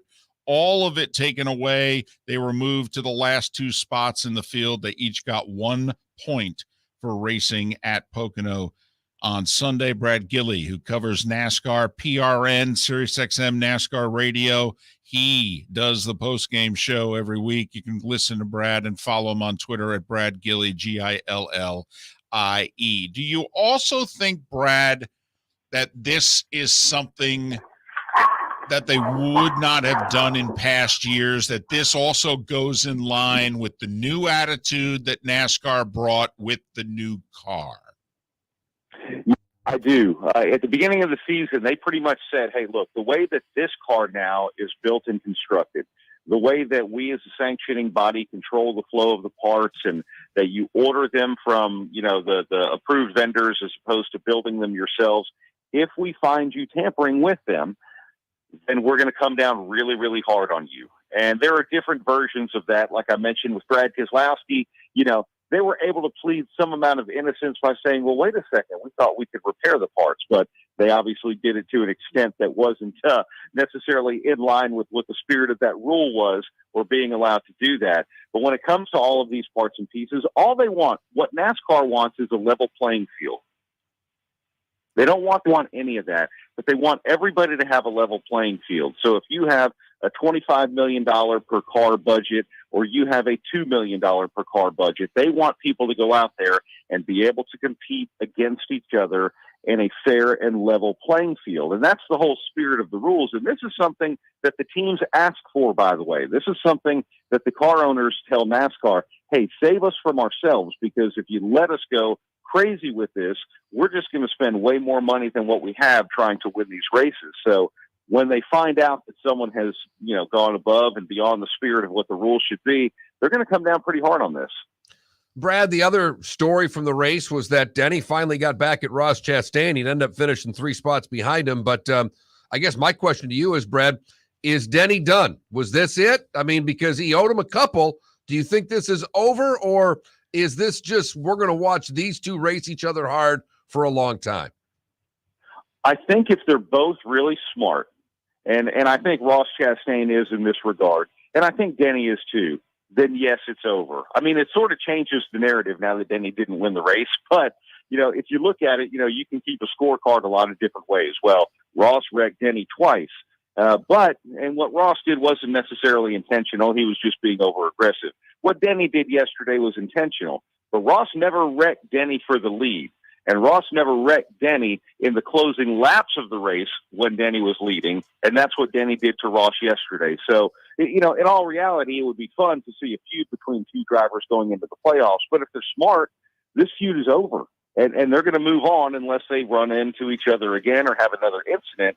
But I don't think Denny Hamlin should go into the playoffs thinking that he owes Ross Chastain one. I don't think Ross Chastain should go into the playoffs holding any animosity either. It does none of those drivers any good. And I think the smart play would be, hey, this is done. We're over. Because Ross was in the lead when Denny wrecked him, doesn't that one equal the other two if we're keeping score, if you know what I mean? Yeah, I would think so. Absolutely. Again, Ross was pretty close to getting his 3rd win of the season. I mean, we're talking laps away from it. And yeah, I would think so. I would hope this evens the score. And to be honest with you, it sounds like right now Denny Hamlin might have some bigger fish to fry with yesterday's disqualification. Well, and Brad, I mean, I'm tongue in cheek in saying this, but if either guy wrecks the other, between now and the playoffs? Are we going to have the famous France sit down with Jeff Bodine and Dale Earnhardt? I mean, because I'm with you. I think if this is it, it's played out magnificently.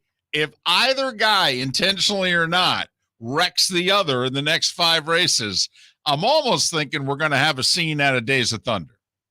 that might be necessary. I would definitely say if it's an intentional wreck, if one of them just goes out there and chases the other one down on the racetrack and intentionally wrecks them, yeah, you might not need to have a conversation. There's probably going to be incidental contact between the two of them again at some point. Look, the fact is they're both racing for wins week in and week out right now. And at a certain point, if you're trying to take up the same spot in the racetrack, you're going to run into each other. But yeah, I would agree with you that, hey, if it looks like Denny is still mad and still needs another pound of flesh, or if Ross thinks, wait a second, that one was too far, and they go after each other, yeah, you should probably have a sit down. Brad, final question.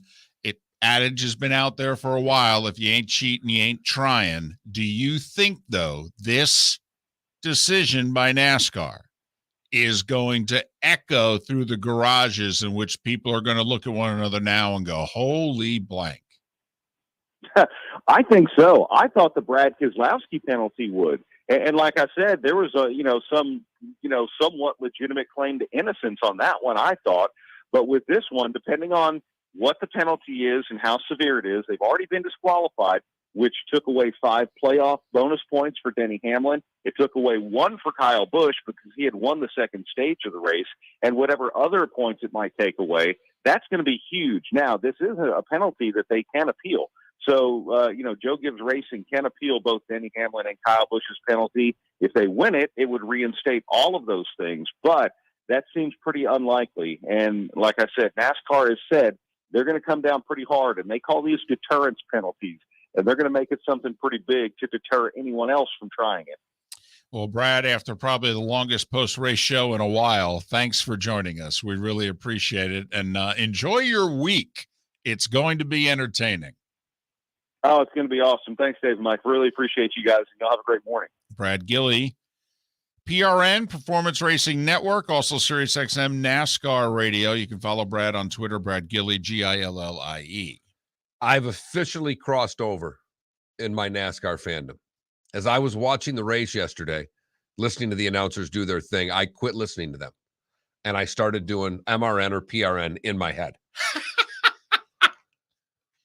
For those that don't know, even when I didn't like NASCAR, I think arguably the best radio broadcast that there is in sports is the MRN Racing Network. I think that they do, from a production standpoint, from the communication standpoint between the announcers, I don't know if there's anything better that's put out on radio. A great baseball game with a great announcer can do it. A great football game with a great announcer can do it. But week in, week out, I've always thought that NASCAR delivered on radio. So yesterday, as I was watching the closing laps of the race, and it appeared Hamlin was in complete control of the race for the last, after the restart. Once they went through the restart and Chase Elliott gave a little bit of a push, you thought maybe there'd be a shot. The way it worked out, Hamlin had the faster car, obviously, because he was cheating. And as he's going through, there wasn't much race there. So I started doing MRN play-by-play in my head for the last 10 laps, David. I also love the fact that every guy's got their own turn. Now, Pocono's a tough one. Somebody gets kicked out, there's only 3 turns. Right. It's the only track with 3 turns. So.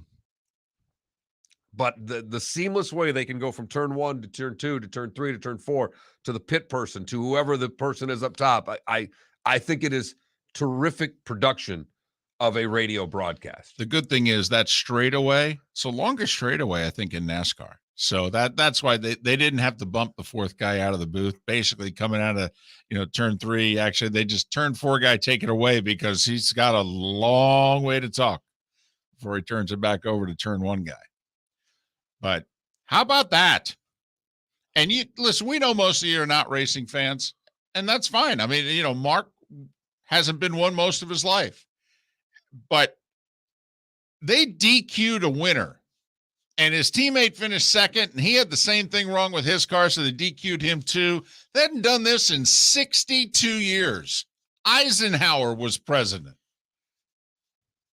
Love when I get to go Eisenhower administration. I mean, I don't even know if Kennedy had wrapped up the nomination yet.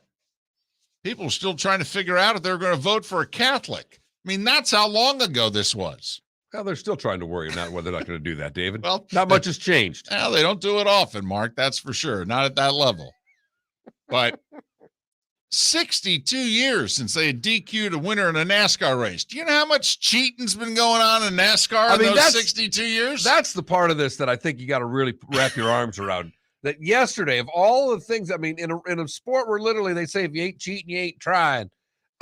They kicked out 2 guys yesterday. Right. First place and second place disqualified. And not only that, 2 big name guys, too. I mean, you know, we said the one guy, Denny Hamlin, he's got 48 career wins. You know, Kyle Busch, legendary driver. Number of wins he has in all Fridays, Saturdays, and Sundays. Remarkable. Nope, DQ'd them both. You guys are cheating. I mean, they're basically saying you're the biggest cheaters we've had in 62 years. And I don't know if what they did was, but that's what NASCAR said at about 8:00 last night. And that was the other part of it. There's no other sport that would have something like this. Right. What other sport has a post-race inspection? And this one took a while. This was every bit of 2 hours following the race before we found, almost 2 hours from the conclusion of the race until we found out that the top 2 drivers had been disqualified. Well, it takes a good hour after the win to get the winning car even to inspection. I got you. Right. But just try to think about that. Golf. I'm not even doing team sports. Just think of all the individual sports. Wimbledon, after the match, all of a sudden, Djokovic, his racket did not pass post-match inspection. Mark, I'm willing to bet Chase Elliott was in the air when he found out he won the race. I mean, I don't know that to be fact, but 2 hours after race for these drivers? Okay, most of them who fly private now?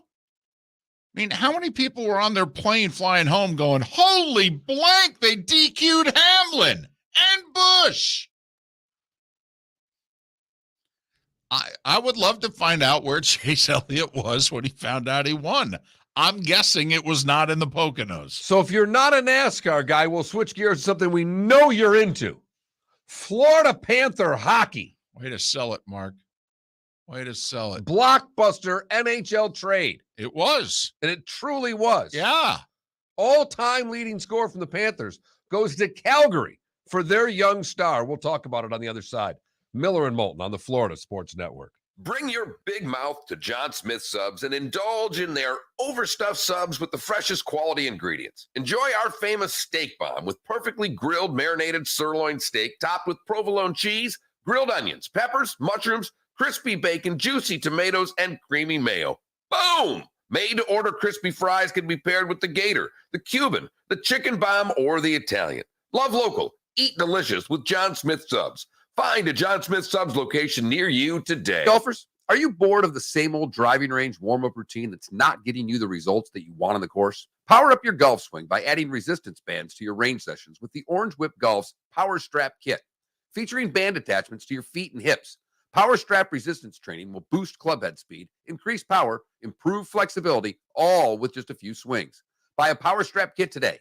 Go to orangewhipgolf.com and use code Miller10 to receive an additional 10% off the already great price of $119. David Moulton for Napa, Napa Auto Parts, and Napa Filters. Insist on Napa filters for your vehicles, or if you're a do-it-yourselfer, only buy Napa filters. Napa has a filter for almost anything on earth that moves, whether it's motorcycles, foreign and domestic cars, vans, SUVs, earth-moving equipment. You get the idea. Napa Auto Parts, Napa filters. Insist on them for your vehicles, or if you're do-it-yourselfer, only buy Napa filters. Mark Miller for SWFL Golf Carts, or online, flgolfcarts.com. If you're looking for a golf cart, an e-bike, or an e-motorcycle, go visit Alex and the gang at SWFL Golf Carts. flgolfcarts.com online. Check out their whole inventory. If you're looking for a custom cart, they can take care of you. 2-seater, 4-seater, 6-seater, they've got you covered.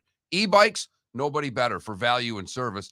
E-motorcycles, check them out. Again, flgolfcarts.com. flgolfcarts.com. You're listening to Miller and Moulton. exclusively on the Florida Sports Network. So, David, I think you, as a huge fan of fast food, should go as one of the McDonald Land characters on Bourbon Street after the game. I'm thinking Grimace. Well, I've got the body type, the big round face.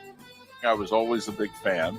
I mean, you're more of a hamburglar by nature, but body type, you're more of a Grimace. I like it. So you want me to drag this costume into the Ritz-Carlton in New Orleans? I Okay. want you to wear it in the booth, but I don't think that'll go over well. I think if you walked up as Grimace and stood next to Aikman in the booth, I think he'd fire you on the spot. And I don't think Buck would be able to do the broadcast. He'd laugh for 3 straight hours. Thanks for listening to Miller and Moulton, only on the Florida Sports Network. You were listening to Miller and Moulton on the Florida Sports Network.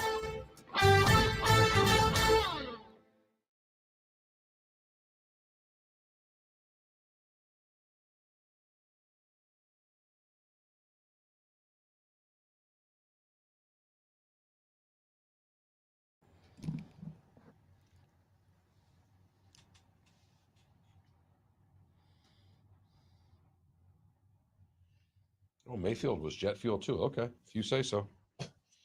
Okay.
Gotcha.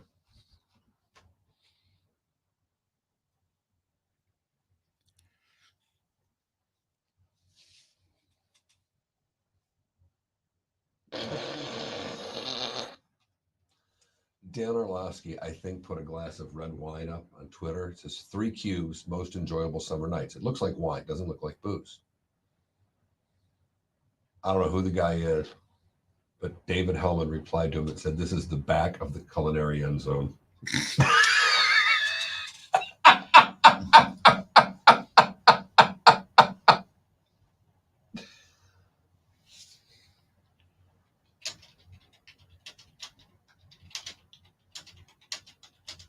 Oh, that is fantastic.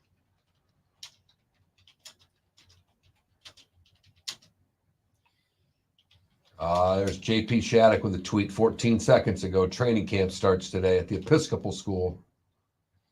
Yeah, they're not doing it at the stadium this year.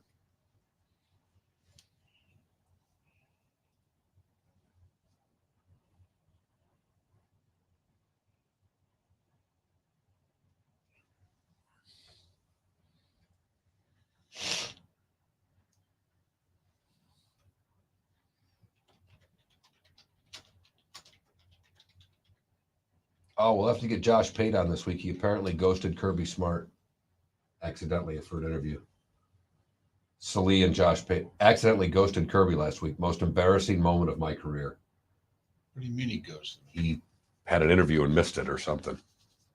Oh.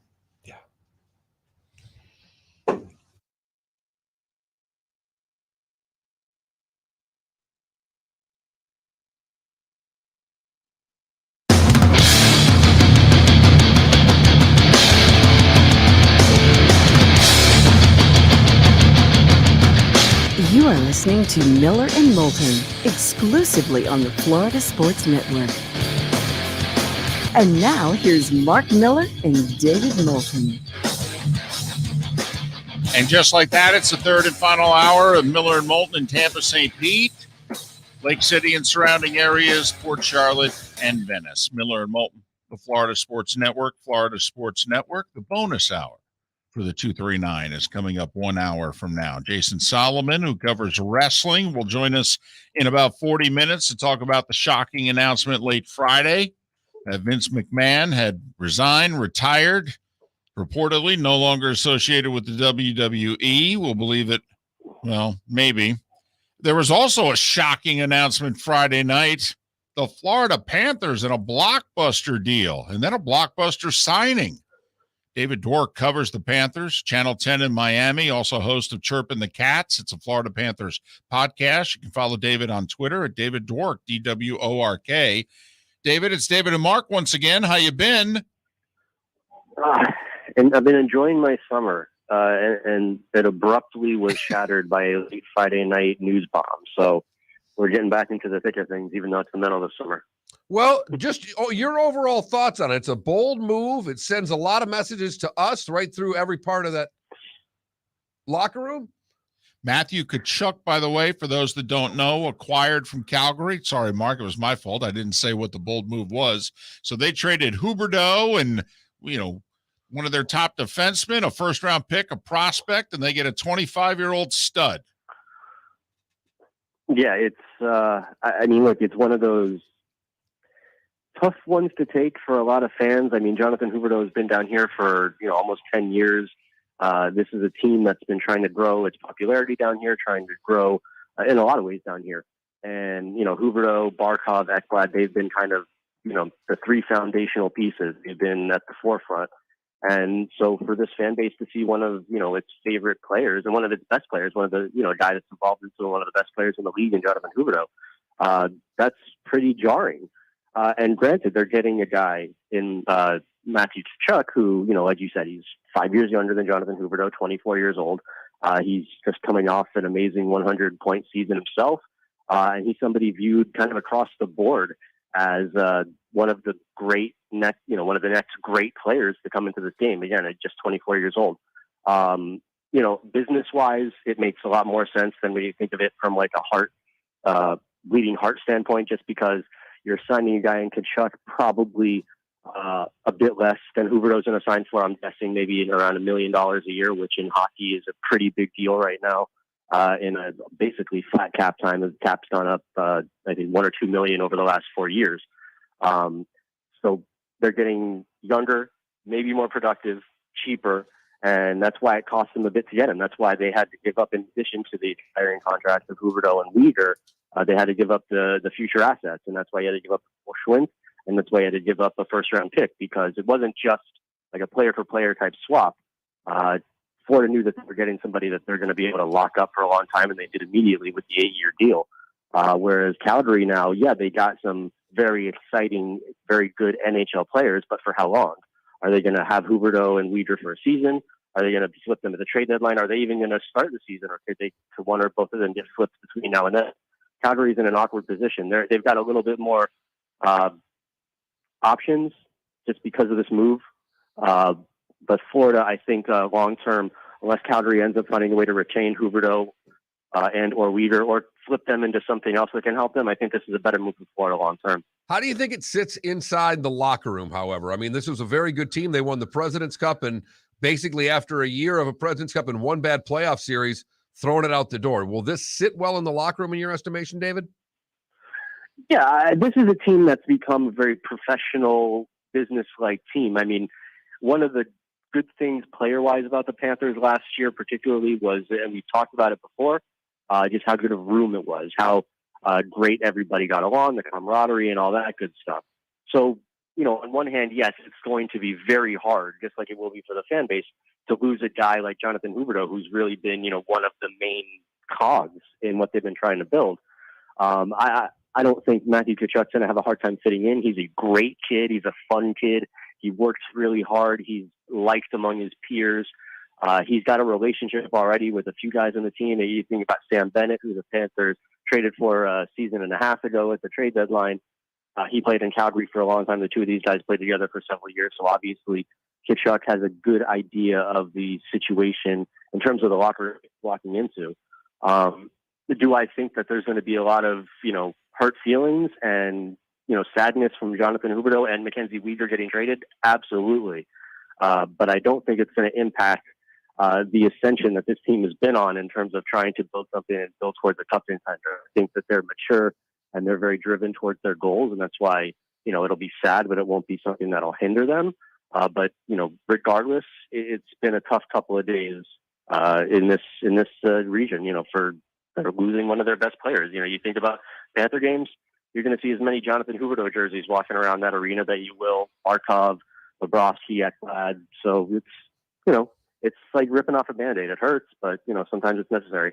David Dwork covers the Panthers, Channel 10 in Miami, also host of Chirpin' the Cats. It's a Florida Panthers podcast. You can follow David on Twitter at David Dwork, DWORK. Well, when we talked to you last, it was a couple days after the season had ended, and we wondered, so how were the Panthers as an organization going to handle it? If you think about it, David, let's take a step back. So they don't promote the head coach, who was a finalist for Coach of the Year, but he was an interim. They go in a different direction. And now, instead of keeping the nucleus together and just saying, hey, hockey's hard, we've got what it takes here, they alter it, if not blow it up. It's a very interesting approach because also it's not the approach that the team in Tampa took 3 years ago, and we've seen how that's worked out. This is fascinating what the Panthers have decided to do, isn't it? Yeah, it's like what we've seen in South Florida here with the Panthers. Really, the entire franchise. They haven't had the capabilities to make a move like this, let alone have the wherewithal to actually pull it off. But it's interesting when you look at this Panthers roster, because when Bill Zito arrived, which was now 2 seasons ago, excuse me. The pandemic kind of throws everything in for a loop. But when the Panthers lost in the playoffs 2 years ago in the bubble, that roster is the one that Bill Zito inherited. I think there's only 3 players from that roster left. 2 years later on an NHL team, it's Ekblad, Barkov, and Bobrovsky. Everybody else has been replaced. That's a rebuild. That's an overhaul. And yet somehow the Panthers have gone through that, and Bill Zito's put this team through that. And they not only have they not skipped the beat, but they've actually gotten better year over year over year since that bubble loss. I think the goal right now is they saw what they built last year. They built the best regular season team in the NHL. As you mentioned, they won the President's Trophy. They were a very formidable club. When the playoffs started, the game changed a little bit, and they did not respond. Obviously, took them a little bit to get past Washington. They fell behind 2-1 in that series. And then, obviously, what happened against Tampa, where they scored 3 goals in 4 years and got swept out in the second round. I think that perhaps opened a couple of eyes, left some bad tapes in some of those front office mouths, and that's why you're seeing this move. That's why you saw in terms of free agency, what Zito has done in terms of kind of fortifying with tough, grittier guys with playoff experience. They clearly have a ton of talent. I mean, even before they went out in the trade deadline last year and, went after Sherratt, went after Giroux, brought those guys in. This is a team that right now is full of talent, whether it's forward-wise or defense-wise. They needed to get a little bit tougher in terms of playoff, the type of hockey, the style of hockey that you get in the playoffs. I think that they got a taste of that. They know that that's the area that they needed to improve on, and that's what we saw with the smaller moves they made when free agency started on the 13th. But with this move, clearly, in my opinion, this is a move that says we need to be a better playoff team more than we need to be a better regular season team. And in the shell game of NHL coaches, Paul Maurice comes over. He resigned halfway through the year in Winnipeg. I'm just curious of your thoughts. And I've known Paul Maurice for a lot of years. He's a really good guy. I don't know how good of a coach he is. About half the time his teams make the playoffs, about half the time they don't, and they usually don't do a damn thing once they get there. So I'm curious your thoughts on the Paul Maurice hire, because to me it's another shell game. Hey, let's give Paul another shot in this city. I think they could have done better. Do you? I think in this term, or in this situation, based on the way that they went through the coaching process of trying to find their guy, they were looking for something specific. I think they were looking for not only a veteran, which you could see by some of the names that pops up and who they spoke with, somebody who'd been around the block a little bit, but also a head coach who would maybe respond to the room and the room would respond to him a little bit better. I mean, with Paul Maurice, you say, you know, you've been around him, so you know he's, in addition to being a super nice guy and a hockey encyclopedia, he's not an ego guy at all. He's not somebody that's going to really be getting up in your face a whole lot. He's somebody who's beyond being known as a player's coach. His players really have loved him over the years. Guys with egos, guys that have, you know, the prima donna type characters are ones that maybe haven't meshed with him, just because I think he goes in looking for guys to just put in the work and to, you know, kind of follow along with whatever the team is trying to do. Team guys. And, you know, you ran into some issues with that in Winnipeg. I think, you know, as he said, the team wasn't responding to him the way he liked. And instead of, you know, just trying to ride it out, he had the gall, you know, for, you know, a grown man in a professional sport, even as a coach, everybody's going to write out their contract. Everybody understands how hard it is to build those long-term deals and get paid. And most coaches, most players, you would assume are going to write out their deals as best they can. This is the guy that said, you know what? I'm not good for the team anymore. I'm going to take a step back. It's what's best for everybody.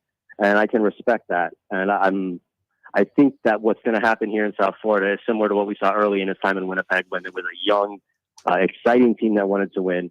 And if you look at Paul Maurice's best teams over the years, particularly Winnipeg, they were when he was utilizing some puck-moving defensemen. He had Dustin Byfuglien, who was one of the best in the game back then.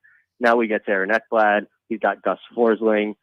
So I would expect that he's probably got more toys to play with in this toy chest in South Florida than he's had maybe in his whole coaching career. Will it work? I mean, who knows? To this point, I trust Bill Zito and his front office's opinion. They haven't done the Panthers wrong yet. They've, you know, taken every opportunity. You mentioned the trade deadline last year. I have no problem with them taking a shot, swinging for the fences, because the window to go for a cup is so rare. Right. You know, beyond just the Panthers, just any team having an opportunity to really, truly be a cup contender is so rare. I have zero issue with the front office going for it, going all in, pushing their chips to the middle like they did in the trade deadline last year. Okay. So I trust Vito's opinion, and if him and his guys think Paul Maurice is the answer, you know, I want to see it play out for myself, but I'm going to give them the benefit of the doubt for now. They've earned it. David, thanks for your time and insight. Really appreciate it. Continued success at Channel 10 in Miami and with the podcast Chirpin' the Cats. David Dwork joining us here on Miller and Moulton. Thanks so much for listening to the Florida Sports Network. Golfers, are you bored of the same old driving range warm-up routine that's not getting you the results that you want on the course? Power up your golf swing by adding resistance bands to your range sessions with the Orange Whip Golf's Power Strap Kit. Featuring band attachments to your feet and hips, Power Strap resistance training will boost club head speed, increase power, improve flexibility, all with just a few swings. Buy a Power Strap Kit today. Go to orangewhipgolf.com and use code Miller10 to receive an additional 10% off the already great price of $119. Mark Miller for SWFL Golf Carts, or online, flgolfcarts.com. If you're looking for a golf cart, an e-bike, or an e-motorcycle, go visit Alex and the gang at SWFL Golf Carts. flgolfcarts.com online. Check out their whole inventory. If you're looking for a custom cart, they can take care of you. 2-seater, 4-seater, 6-seater, they've got you covered. E-bikes, nobody better for value and service. E-motorcycles, check them out. Again, flgolfcarts.com. flgolfcarts.com. Bring your big mouth to John Smith Subs and indulge in their overstuffed subs with the freshest quality ingredients. Enjoy our famous steak bomb with perfectly grilled marinated sirloin steak topped with provolone cheese, grilled onions, peppers, mushrooms, crispy bacon, juicy tomatoes, and creamy mayo. Boom! Made-to-order crispy fries can be paired with the Gator, the Cuban, the chicken bomb, or the Italian. Love local. Eat delicious with John Smith Subs. Find a John Smith Subs location near you today. David Moulton for Napa Auto Parts, and Napa Filters. Insist on Napa filters for your vehicles, or if you're a do-it-yourselfer, only buy Napa filters. Napa has a filter for almost anything on earth that moves, whether it's motorcycles, foreign and domestic cars, vans, SUVs, earth-moving equipment. You get the idea. Napa Auto Parts, Napa filters. Insist on them for your vehicles, or if you're do-it-yourselfer, only buy Napa filters. You You're listening to Miller and Moulton on the Florida Sports Network.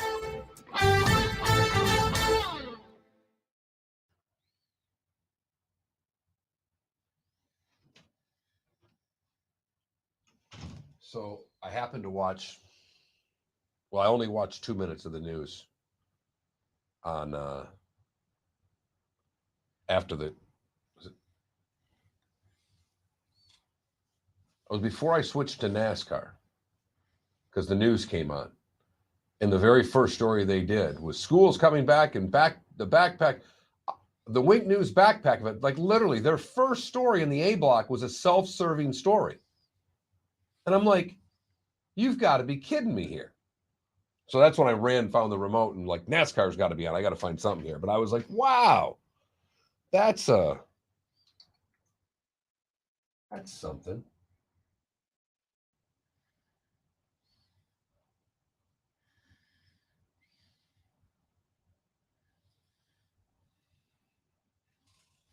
Hey, next week. There's an article in the Weird News. Has Florida man finally met his match? Meet Florida sheriff. You know who the Florida sheriff is? This is on AP. This is in FARC. Well, there's starting to be a little bit of a blowback with the 10-year-old perp walk. You think? Hey, I'm watching it on the news. I said to Julie, I go, I can't believe they're showing this kid's face. Can't believe it. Never would have happened when I did local news, ever. A 10-year-old kid, show the face of a 10-year-old kid. I mean, I got to be honest, I don't think we would have shown the video. Never mind putting a thing over the kid's face. I don't think we would have done it.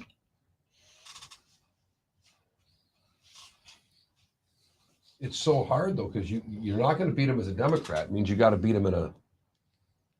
Oh no, you got to take him on in a primary. Right. The thing I just noticed that I don't like, he's not got this name on the back of all the cars. I don't like. Yeah, totally. It's not about you. It's not right. You're the Lee County sheriff, dude. Totally. Yes. That those things bother me. Yep. That shows me a guy that likes himself more than the job. Right. Remember, that scares me. Remember, Mike Scott had to take down the sheriff in a primary, and I think he lost the one time. Mm-hmm. And was it McDougal? Sounds right. And then McDougal got rid of him because Scott was the guy who went on the local news all the time, and Scott just waited his 2 years, and then he beat him.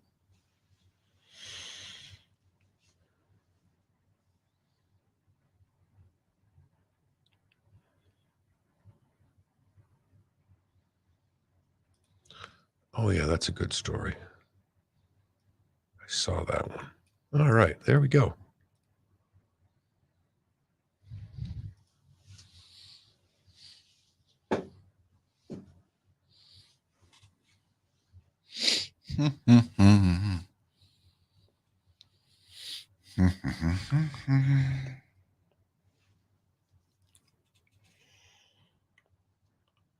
Oh, boy.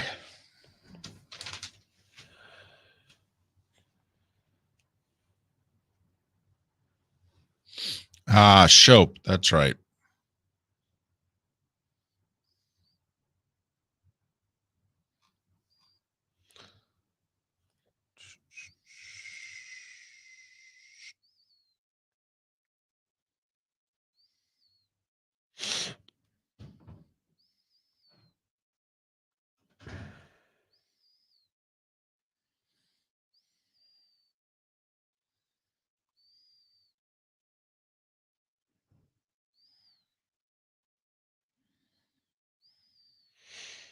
Adam, feel free to give me all the questions you want me to ask your wrestling guy. Because after 2 questions, I'll be bored of this interview. Oh, gosh. A wrestling interview? I have no problem with David doing it. It's a story. It's a big story. I don't know much about wrestling. I mean, the biggest name in the business resigned, so That's the story.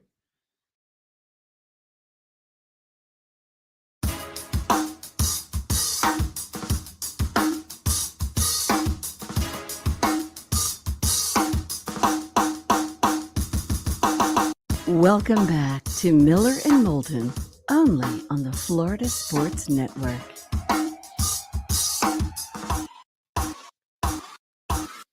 "21 minutes past the hour. Miller and Moulton, Florida Sports Network, floridasportsnetwork.com. Thanks so much for being with us. We'll talk a little wrestling, Mark. Something we've never done before and likely won't do again. Well, we've done it once before. We did? In Act 2, we had on whoever it was the British guy that happened to be the champion at the time. I know we interviewed a wrestler. It was forced down our throats. Gotcha. This was of our own doing. Oh, that's right. There was a local show, right? Right. And he was headlining it or something like Right. that? He was great. He was a good guest. He was a lot of fun. Yeah, actually, we talked about a lot of things. Not wrestling. Right. This, we're probably going to be talking a little wrestling with Jason Solomon. He covers wrestling after all. Vince McMahon, late Friday, resigned, retired, whatever, walked away from it, although his daughter, I think, is one of the two people in charge of running the empire, so we wonder just how much he's no longer going to have influence. I don't even I think he's completely still running the thing. But so anyway, that's coming up in a little more than 15 minutes time. It was Hall of Fame weekend in baseball. David Ortiz, the headliner. 7 got inducted, including a couple former Twins, Tony Oliva and Jim Cott. Can I talk to you about a little football thing that I've seen that I want to? I've not asked you about it. I saw it last week. There's a few stories about it. It's starting to get a little more traction now. This whole New England Patriot, we're not going to have coordinator thing. Right. Belichick sent out the list of his coaches, and he's got the 2 guys on offense and 2 guys on defense, and neither one of them's nobody's a coordinator. Right. It's going to be a group effort. Right. One, do you even buy that? Do you think there actually are coordinators and Bill's just trying to do something silly again?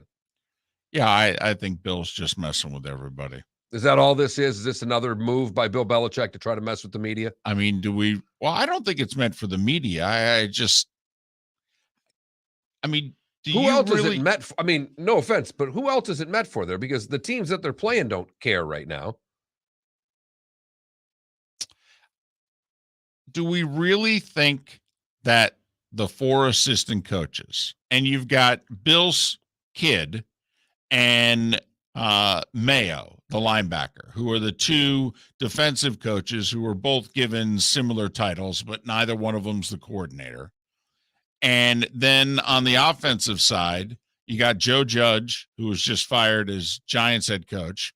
And then you got the guy who used to be their defensive coordinator, who was the Lions head coach, right. Matt Patricia, and they're both on the offensive side of the ball, which is interesting because neither one of them, Judge was a special teams guy, Patricia was a defensive coordinator, and now here they are both on the offensive side of the ball.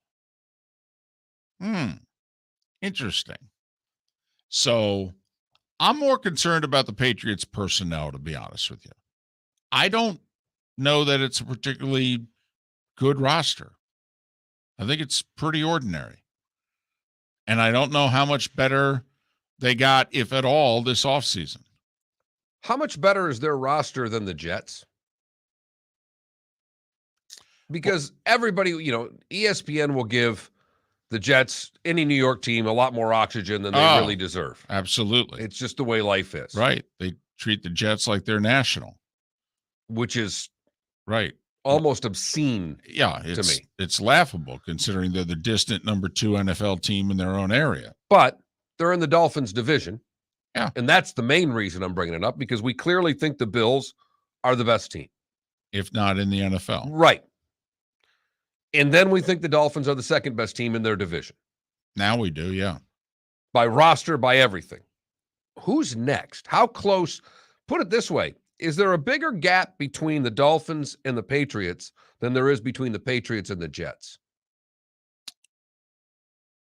Well, the Patriots have, until proven otherwise, the far superior offensive line, the better quarterback, and they're better coached. And you can't argue with any of those three. Now, I think the Jets have better weapons for their quarterback, quite frankly. And the best pass rusher on both teams is Judon of the Patriots. But if you think of where the Patriots were a year ago when they had Stephon Gilmore and J.C. Jackson as their corners, and now they don't have either guy. I mean, that to me seems like a significant downgrade. Well, there's no question it's a significant downgrade. And that's why I actually think the Patriots and Jets are closer to one another than the Dolphins and Patriots. Ooh. That's interesting. The Jets' offensive line is still very much up in the air. Both their starting tackles are on the PUP list to start the year. Becton is some combination of fat, injured, and a head case. If you are a Jets fan, that's the biggest thing you need to pay attention to this preseason. What's going on with him? Yeah. That was already starting out on the PUP list. Was supposed to be your franchise left tackle here. And he swung a trade to get the guy who lines up next to him in the draft a couple drafts ago.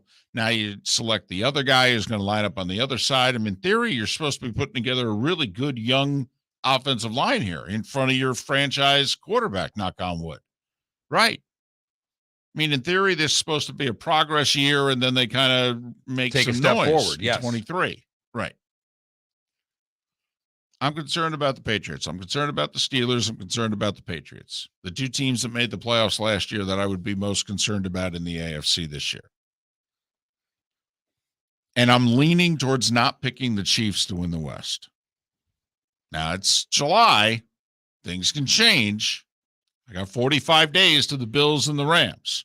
You don't have that long before you have to put predictions out there, though. We'll be doing that sometime. I mean, you got 40 days. 42 at least. Yeah, thinking maybe 44 and a half. I mean, can't we make predictions like the day of the Bills and the Rams? You know what? I'll have to look at my notes and see what our Thursday show during football season looks like. We could be too busy for that, David. I have the Raiders winning the AFC West, by the way. Ooh, you're going with Raiders. I got the Raiders. Okay. I mean, listen, first off, are you bold enough, and I don't just mean you, Felipe, are you bold enough? We're all in our minds picking teams and players and what have you. Are you bold enough? They've won 6 AFC West titles in a row. A, are you bold enough to not pick the Chiefs this year? And B, of the other 3, which one? That's the ultimate question. I mentioned earlier in the show was that Mike Westhoff's book signing, and one of the guys that was at the book signing was a diehard Charger fan. And really? Even I ended up talking with him with this guy and with two and guys. Did you tell him I can't go on with your team again? Your team has killed me. I did. And he totally understood it. And I said, what kid, do you trust him? And when you pin down Charger fan in the corner, they can't even trust their own team to win that division with everything that's going on. I don't know if you're wrong, Felipe. It's the hardest division to me to predict going into the season. Chief, you cannot argue the Chiefs are as good as they were last year at this time, though. And if you think all 3 teams have gotten better, well, just do the math. And you start going, And the Chiefs were like 3-4 at one point last year and then turned it around. I think all of this bodes really well for Buffalo having the 1 seed. Agreed. I mean, that's that.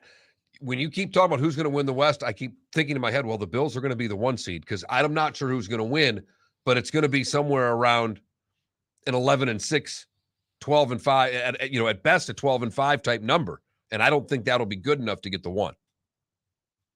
Miller and Moulton. All right. We're going to be bold here. We're going to leave our comfort zone. Woo! Just had to do something wrestling. It's funny you say that. Ric Flair is having a roast on Friday in Nashville. Jason Solomon to talk wrestling next. Golfers, Are you bored of the same old driving range warm-up routine that's not getting you the results that you want on the course? Power up your golf swing by adding resistance bands to your range sessions with the Orange Whip Golf's Power Strap Kit. Featuring band attachments to your feet and hips, Power Strap resistance training will boost club head speed, increase power, improve flexibility, all with just a few swings. Buy a Power Strap Kit today.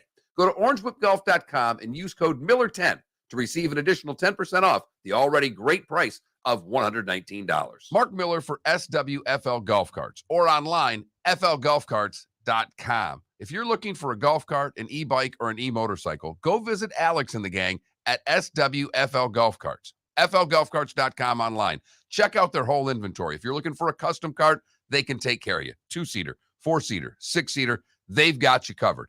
E-bikes, nobody better for value and service. E-motorcycles, check them out. Again, flgolfcarts.com. flgolfcarts.com. Bring your big mouth to John Smith Subs and indulge in their overstuffed subs with the freshest quality ingredients. Enjoy our famous steak bomb with perfectly grilled marinated sirloin steak topped with provolone cheese, grilled onions, peppers, mushrooms, crispy bacon, juicy tomatoes, and creamy mayo.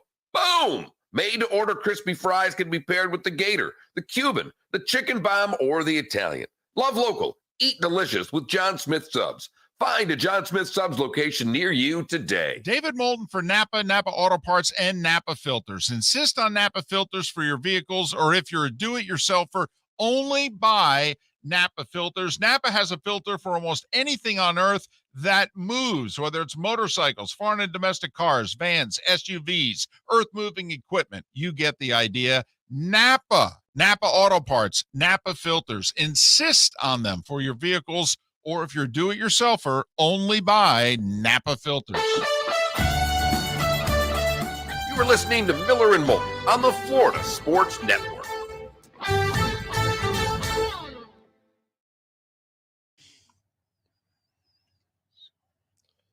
You know, that's well, those are the highlights. Let's see.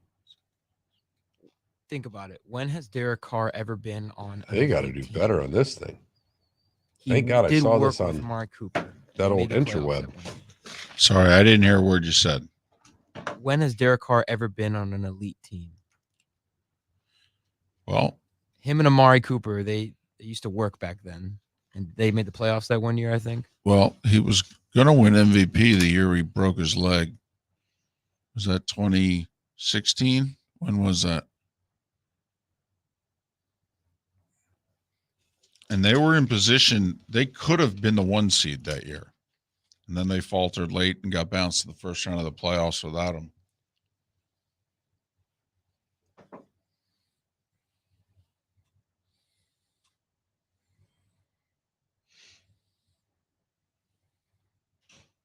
It was 2016.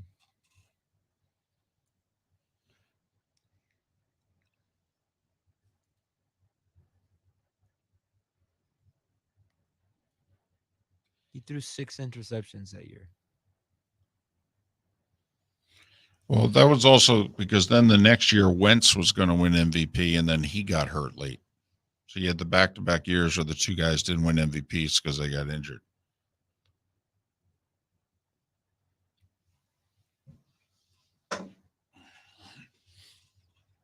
Give me Vegas.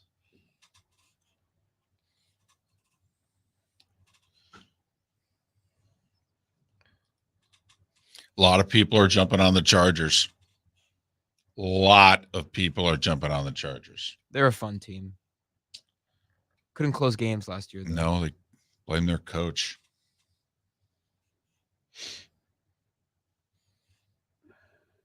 All right, evil villain. Got a question? We'll ask it.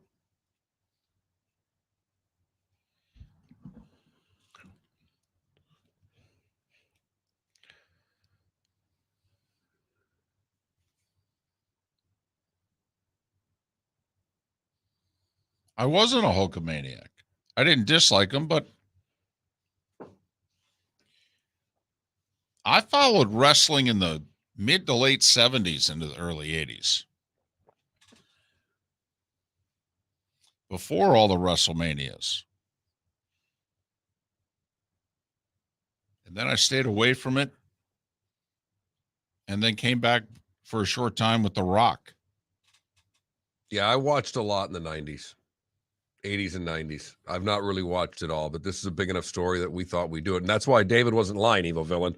If you have a question, type it in there. No, we'll ask it. We are Adam, not same we thing. we are not wrestling guys. No. We're doing this because we understand Yeah. how big this story is.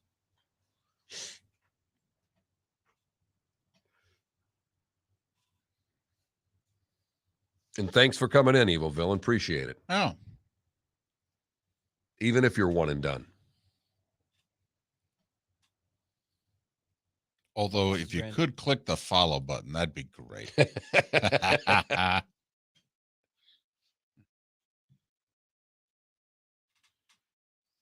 I did see, early, local wrestling shows at, Linden High School in Linden, New Jersey, the way Mark would always joke about WCW. We're at the Statesboro Convention Center in Statesboro, Georgia. Then we'll be in Macon, Georgia. Then we're going to Thompsonville, Georgia. And we'll be at the Omni in Atlanta on Saturday night. I mean, one of the first live shots I did in my local TV career was in West Scranton when Jimmy Superfly Snuka, they were at the local West Scranton arena, which, by the way, was where Larry Holmes, I think it was Holmes, took out Marvis Frazier. Or no, Tyson took out Frazier, I thought. No. Holmes fought in West Scranton. Holmes fought in West Scranton. Because he trained in Scranton all the time, right? No, he was in Allen. I mean, his is Easton. Easton, but he decided he was going to. So he made the drive. It was a little over an hour and a half. Jason's on hold. We're back.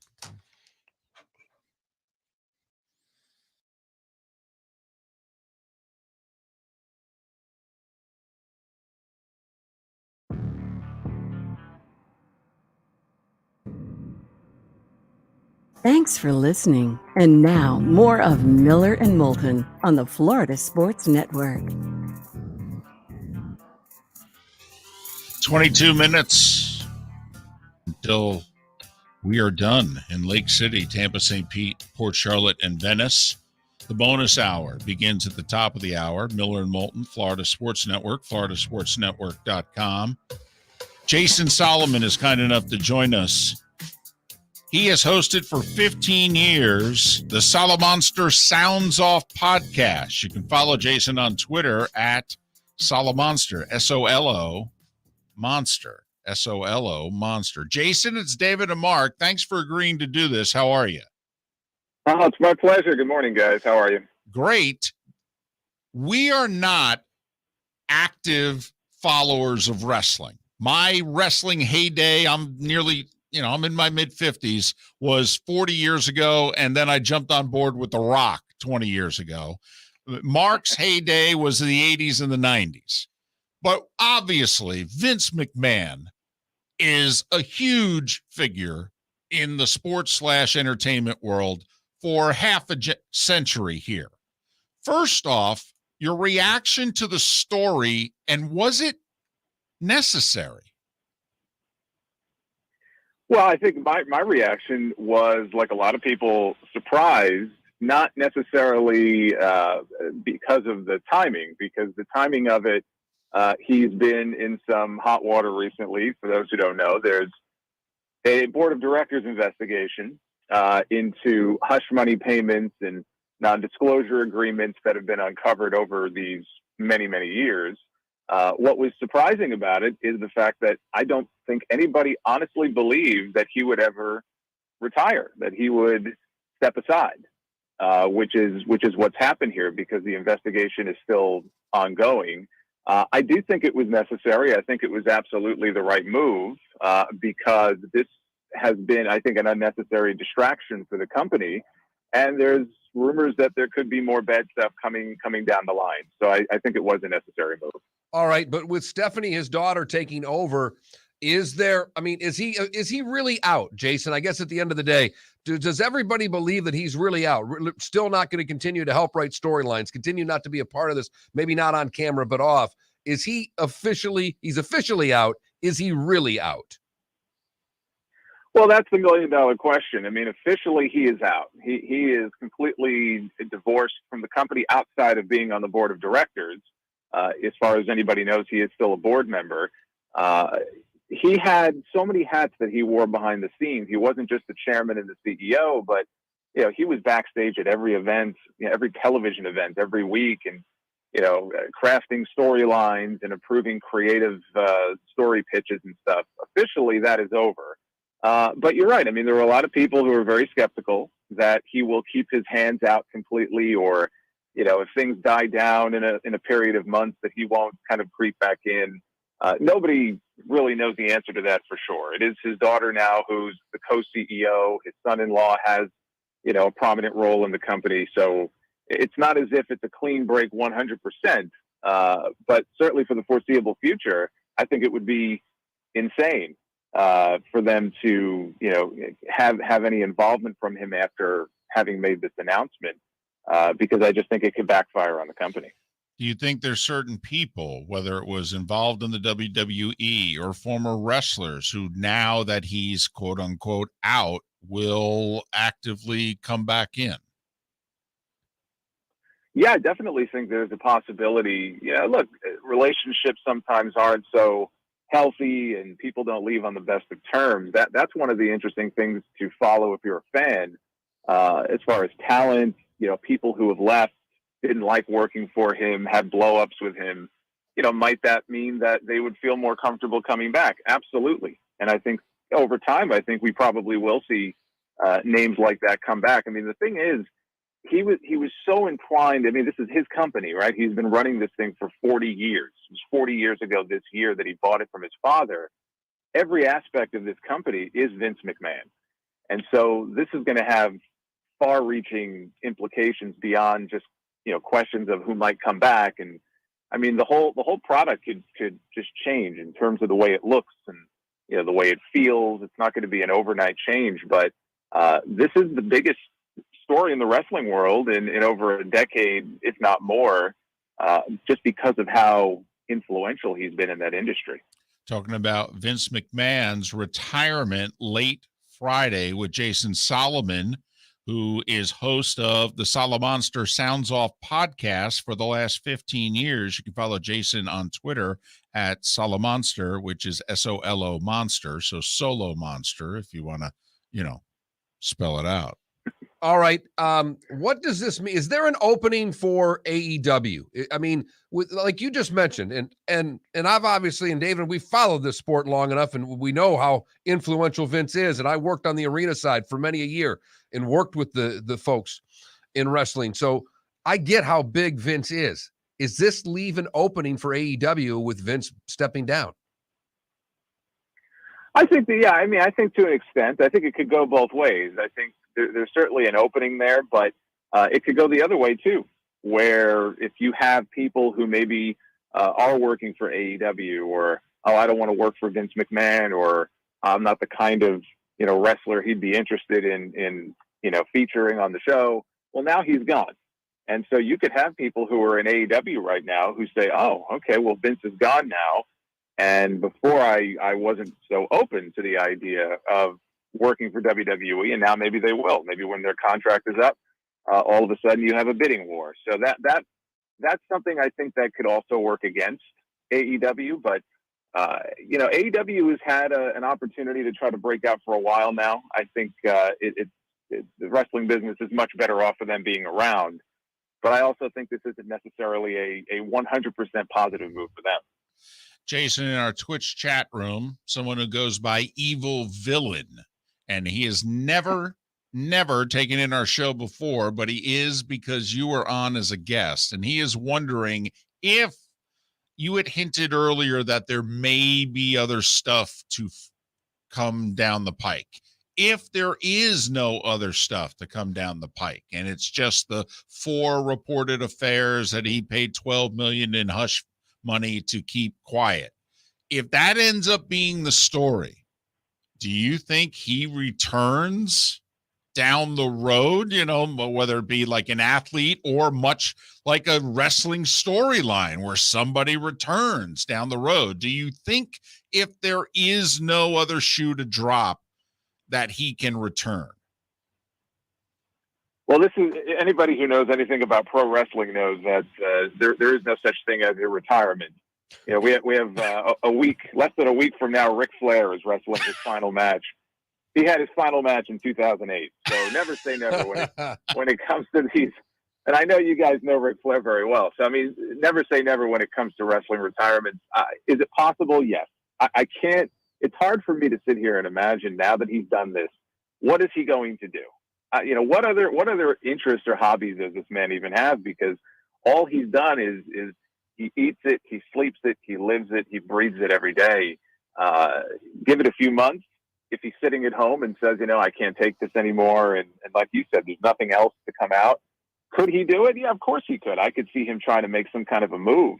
But honestly, you know, anybody who I think follows the product, and I know I speak for people and friends of mine who still keep up with it, this is a move that needed to be made regardless. Because he was so deeply involved in the creative aspect of the company, the product overall just isn't what it used to be. Now, they're very successful and they're making a lot of money. But in terms of the week to week, the biggest thing that they needed was some sort of fresh vision when it comes to, you know, what we see on television. So regardless of this is just sort of the thing, the straw that broke the camel's back. But honestly, you know, he's 77 years old, working with a roster that's full of millennials and younger people, and their careers are in his hands. I think the best move is for him to be out of there and to get a fresh vision and a fresh pair of eyes and new voices in the back. And it could lead to a whole new WWE. So I think it's a positive move either way. Will the McMahon sell? I mean, is this, you know, Vince is stepping down. Will they sell this? I've been thinking for a while now, even before all of this, that this is a company that is being primed for a sale. Then when they brought in Nick Khan, who, you know, was a very well-known, very successful agent to be their president a couple of years ago, and boy, has his ascent been something to watch. In less than 2 years, he went from the agent side and being brought in as a president to now being the co-CEO of the company. But when that happened, even I thought some of the moves he was making and cutting a lot of the, you know, staff and trying to reduce costs, it's felt for a while like this is a company that, even though publicly they say, well, you know, we're not looking to sell, but we're always open to offers. I think they're definitely open to an offer. This only reinforces my belief that I think in these next few years, this is a company that very likely is going to be sold. Jason, thanks for doing this. Really appreciate it. Continued success with your Sounds Off podcast, and hopefully we can talk again someday. Absolutely. My pleasure, guys. Thank you. Jason Solomon. It's the Solomonster Sounds Off podcast. 15 years he's been doing this. You can follow Jason on Twitter at Solomonster, which can also be pronounced Solo Monster. It's SOLO Monster.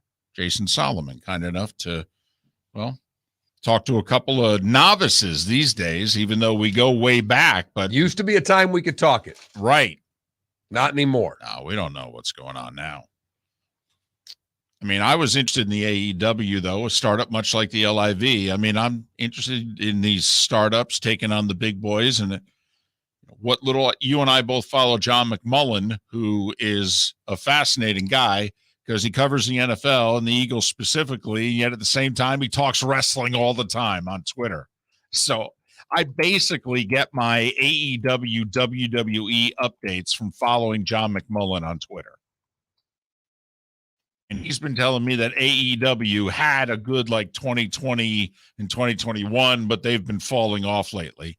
And he also posts the ratings, and the WWE is killing them. I will say we get it because we pay attention to franchise valuations and things of that nature. When and if the WWE is sold, people outside of the sports world are going to fall over at what the number is. Oh, multi-billions. Right. And they'll be like, for wrestling, it'll hit someone right between the eyes when that happens. All right. The Denver Broncos or the WWE, what's going to go for more money? Oh, wow. That's a great question. Broncos went for what, like 4.6? 4.6, right? Yeah, billion, by the way. WWE, the Denver Broncos. I'm going to say Broncos close. I would say WWE. Wow. I have no idea. For whatever reason, I've got like 3.5 in my head for what the WWE will go for. That's a great question because we're comparing most expensive because the Broncos are now the most valuable team. Well, they've sold for the most. They're considered somewhere between like the 8th and 12th most valuable NFL franchise, but they will go down as having sold the most. For the record, in 2020, according to the site that I have here, the WBE is worth $5.71 billion. That was 2 years ago, and seemingly everything goes up, right? Seemingly. So let's just say 6. So they'd go for 6. I mean, damn. And so that's, and we're getting a stat here at 4.92 according to Yahoo Finance. I just had to look it up quickly. So yeah. But also, even if they come out and they say it's worth 4.92, it's kind of like a house. The house is worth $349,000. Yeah, and you find out it's sold for $440. If it's valued at just under 5, my guess is it goes for nearly 6 billion. Which, by the way, you could start counting on one hand. I mean, the Cowboys would go for more. The Steelers would go for more. The Giants would go for more. The Bears, and the Packers will never go for sale. So, you take them off the list. But, I mean, maybe a handful of NFL teams. Right, but are you with me when that gets sold and someone's just perusing and they're going, the what? Sold for what? Exactly. Right. That's all. And to be honest, would the Yankees go for 6? I'm being brutally honest because there's no other team that would approach it. Even the Dodgers and the Cardinals, what have you, no way. Not even the Red Sox, not the Cubs. Okay. Would the Yankees, if they went on the market, get to 6? Who's got a bigger global reach, the Yankees or WWE? The Yankees. Ooh, are you sure? With Latin America? Sure. With the Middle East, with China, wrestling's worldwide. He's done like 4 shows in Dubai. I actually think, and I know what you're saying, Felipe, I think you're wrong. I don't think it's like an overwhelming wrong, but I actually think wrestling's got a bigger global reach than the New York flipping Yankees. Miller and Moulton. I don't know if we're ever going to do that segment again. The Florida Sports Network. David Moulton for Napa Auto Parts, and Napa Filters. Insist on Napa Filters for your vehicles, or if you're a do-it-yourselfer, only buy Napa Filters. Napa has a filter for almost anything on earth that moves, whether it's motorcycles, foreign and domestic cars, vans, SUVs, earth-moving equipment. You get the idea. Napa Auto Parts, Napa Filters. Insist on them for your vehicles, or if you're do-it-yourselfer, only buy Napa Filters. Bring your big mouth to John Smith Subs and indulge in their overstuffed subs with the freshest quality ingredients. Enjoy our famous steak bomb with perfectly grilled marinated sirloin steak topped with provolone cheese, grilled onions, peppers, mushrooms, crispy bacon, juicy tomatoes, and creamy mayo. Boom! Made-to-order crispy fries can be paired with the Gator, the Cuban, the chicken bomb, or the Italian. Love local. Eat delicious with John Smith Subs. Find a John Smith Subs location near you today. Mark Miller for SWFL Golf Carts, or online, flgolfcarts.com. If you're looking for a golf cart, an e-bike, or an e-motorcycle, go visit Alex and the gang at SWFL Golf Carts. flgolfcarts.com online. Check out their whole inventory. If you're looking for a custom cart, they can take care of you. 2-seater, 4-seater, 6-seater, they've got you covered. E-bikes, nobody better for value and service. E-motorcycles, check them out. Again, flgolfcarts.com. flgolfcarts.com. Golfers, are you bored of the same old driving range warm-up routine that's not getting you the results that you want on the course? Power up your golf swing by adding resistance bands to your range sessions with the Orange Whip Golf's Power Strap Kit. Featuring band attachments to your feet and hips, Power Strap resistance training will boost club head speed, increase power, improve flexibility, all with just a few swings. Buy a Power Strap Kit today.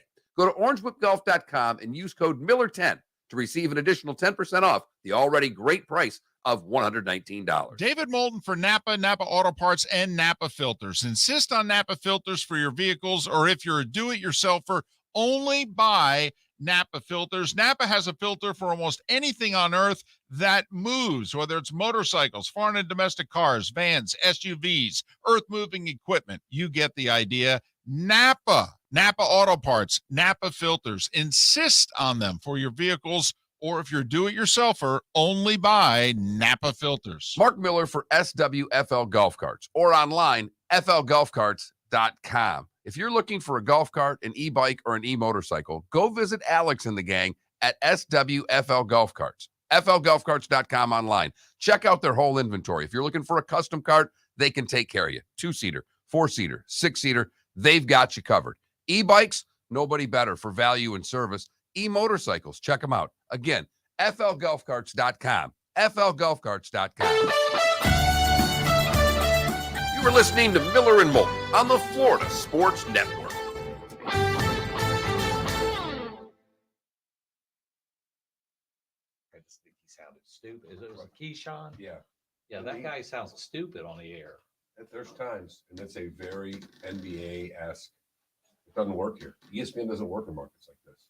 We don't have NBA here, and it's never been. And not even in Tampa. I mean, only in Miami. What do you mean I aged? What's that supposed to mean? I mean, you think all these markets. You think about all these markets in middle America that ESPN. I'm aging right now, actually. Works in big cities. That's all they care about anyhow. Well. We back? No. Oh. Oh, how you doing, doing, by the way? Huh? How you doing, by the way? I'm doing good. I thought you were done. They asked me to stay, and as long as I could work under my situations, yeah. Good. So I'm a salaried part-timer. I didn't actually ask for that. I asked for a dollar amount, and I was going to work X number of hours. And so I've cut my hours to what they've gave me a salary of. So I said, okay, that'll work. Perfect. I'm waiting for them to let me go. I don't really care one way or the other, but I figure at some point they're going to decide they don't need it anymore. Oh, that's right. I talked to Cass. I had to ask Cassie something the other day, about 2 weeks ago. Jeff, do you see John Sharp?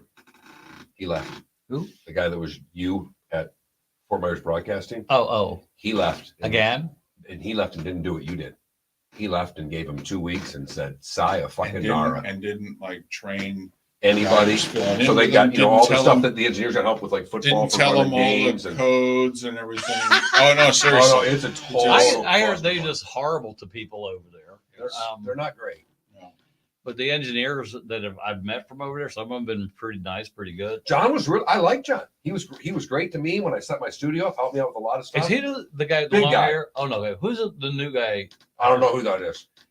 John Sharp's. John Sharp was like 6'2", 6'3", right? Oh, okay, I never met him, so he was there for years. Okay, he wasn't a transmitter engineer, so I never ran into him. Gotcha. That's what it is. They actually divided. They had the guy that was working here, Steve, was their transmitter engineer. Now I know why, because he was hateful towards anybody in studios.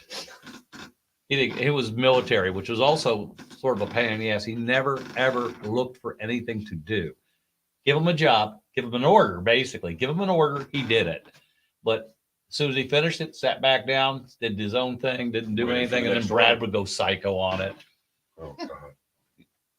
That's the black pot calling the kettle black. Right. Fucking do nothing. It's like, see you, Richard. Wish I had some sushi for you. Did you ask him about that? I did. Okay. That's why I grabbed it. Gotcha. They are not allowed to buy anything right now. That's why I said, well, there's a shocker. Anything? And this isn't that big of a deal to him. He said, basically, they can't just replace the button. They got to replace the whole thing, and it's on the other side, so then it costs money.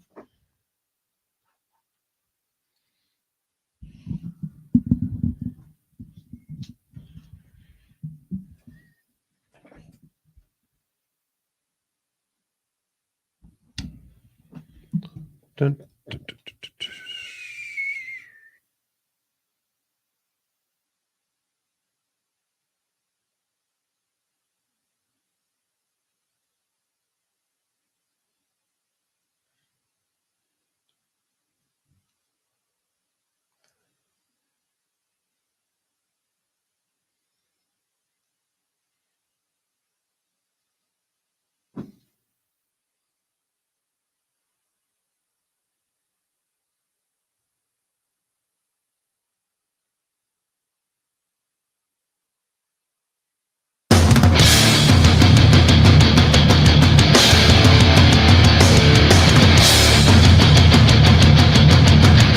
You are listening to Miller and Moulton, exclusively on the Florida Sports Network. And now, here's Mark Miller and David Moulton.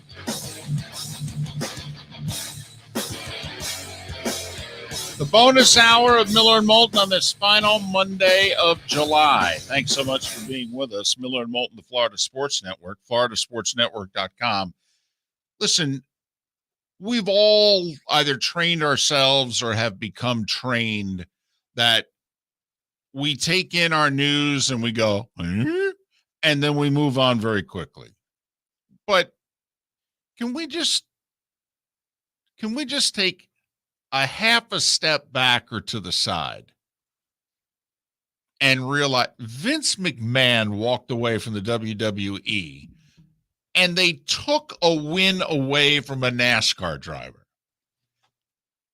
I mean, those two things have all taken place since the last time we did the bonus hour. I mean, and then I know we move on.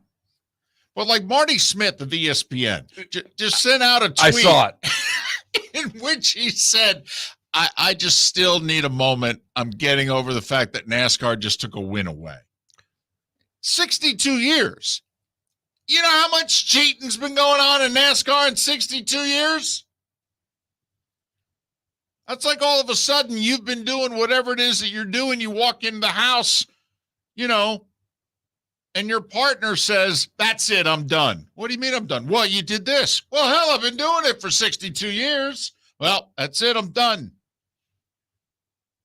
And hold on a second. Vince McMahon's not running wrestling? I mean, because before he was running it, because he took it over from his dad, right? Yes, he bought it from his dad, literally, like as Jason said, 40 years ago, damn near to the day. And he used to do the TV before that.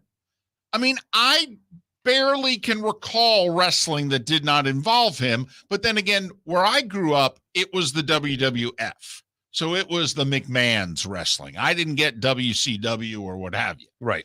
So I don't think I've ever known of professional wrestling that did not involve Vince McMahon as either the broadcaster or the guy behind all the storylines.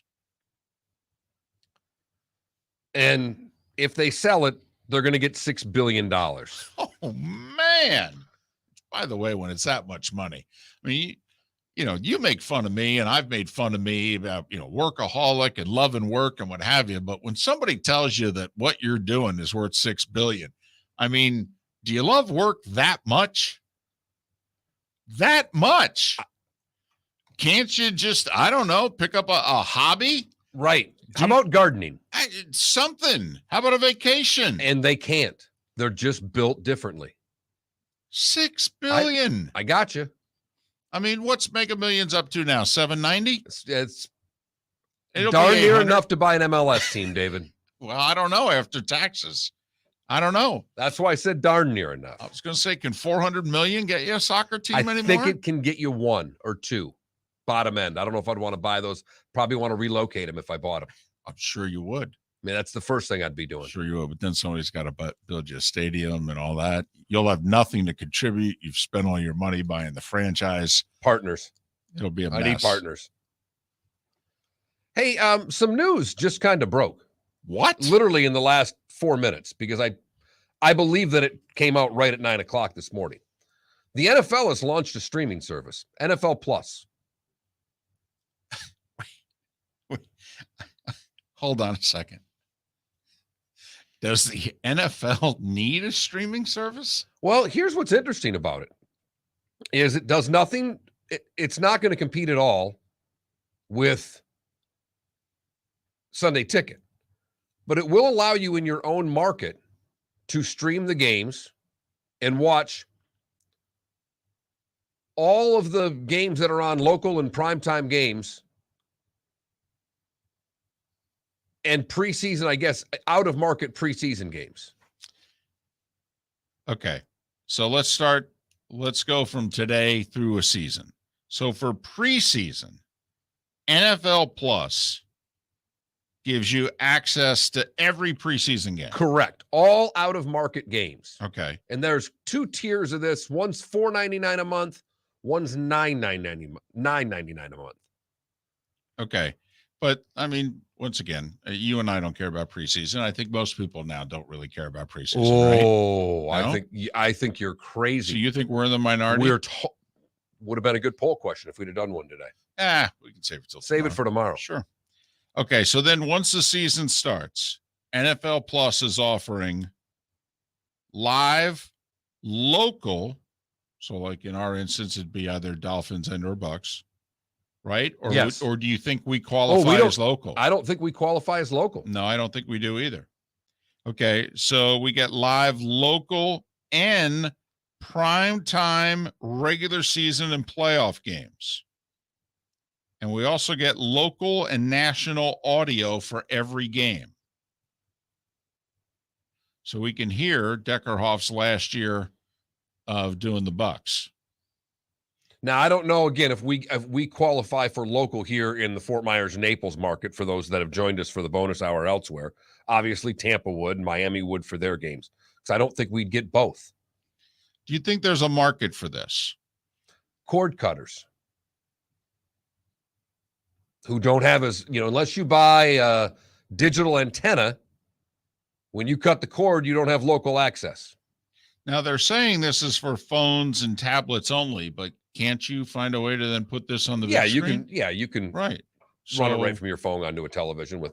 So you sure this doesn't compete with Sunday Ticket? No, because it's just the local game. You're not getting anything but the local games. Sunday Ticket gives you every game. It does. In fact, you don't watch your local games on Sunday Ticket. When I go to if I were to go watch the Tampa Bay Buccaneers on channel 701, okay, it's blacked out because it's on a local channel. But doesn't this compete then with the local CBS or Fox affiliate? I think you're just watching that feed. Yes, I do think it would compete with it, but I'm guessing you're just going to get that feed. Do you think there's a market for this? I do. I think there are some that would want the ability to listen, to maybe stream the games for the visiting or, stream your games and listen to them. NFL Plus. So another streaming service. I have no interest. So let me get this straight. They're going to get $3 billion a year for Sunday Ticket. Right. They're getting $2.7 billion a year from ABC/ESPN/Disney. So now we're at 5.7. They're getting 2.2 from Fox. So now we're at 7.9. They're getting 2.1 from CBS. That gets us to 10. And they're getting $2 billion from NBC.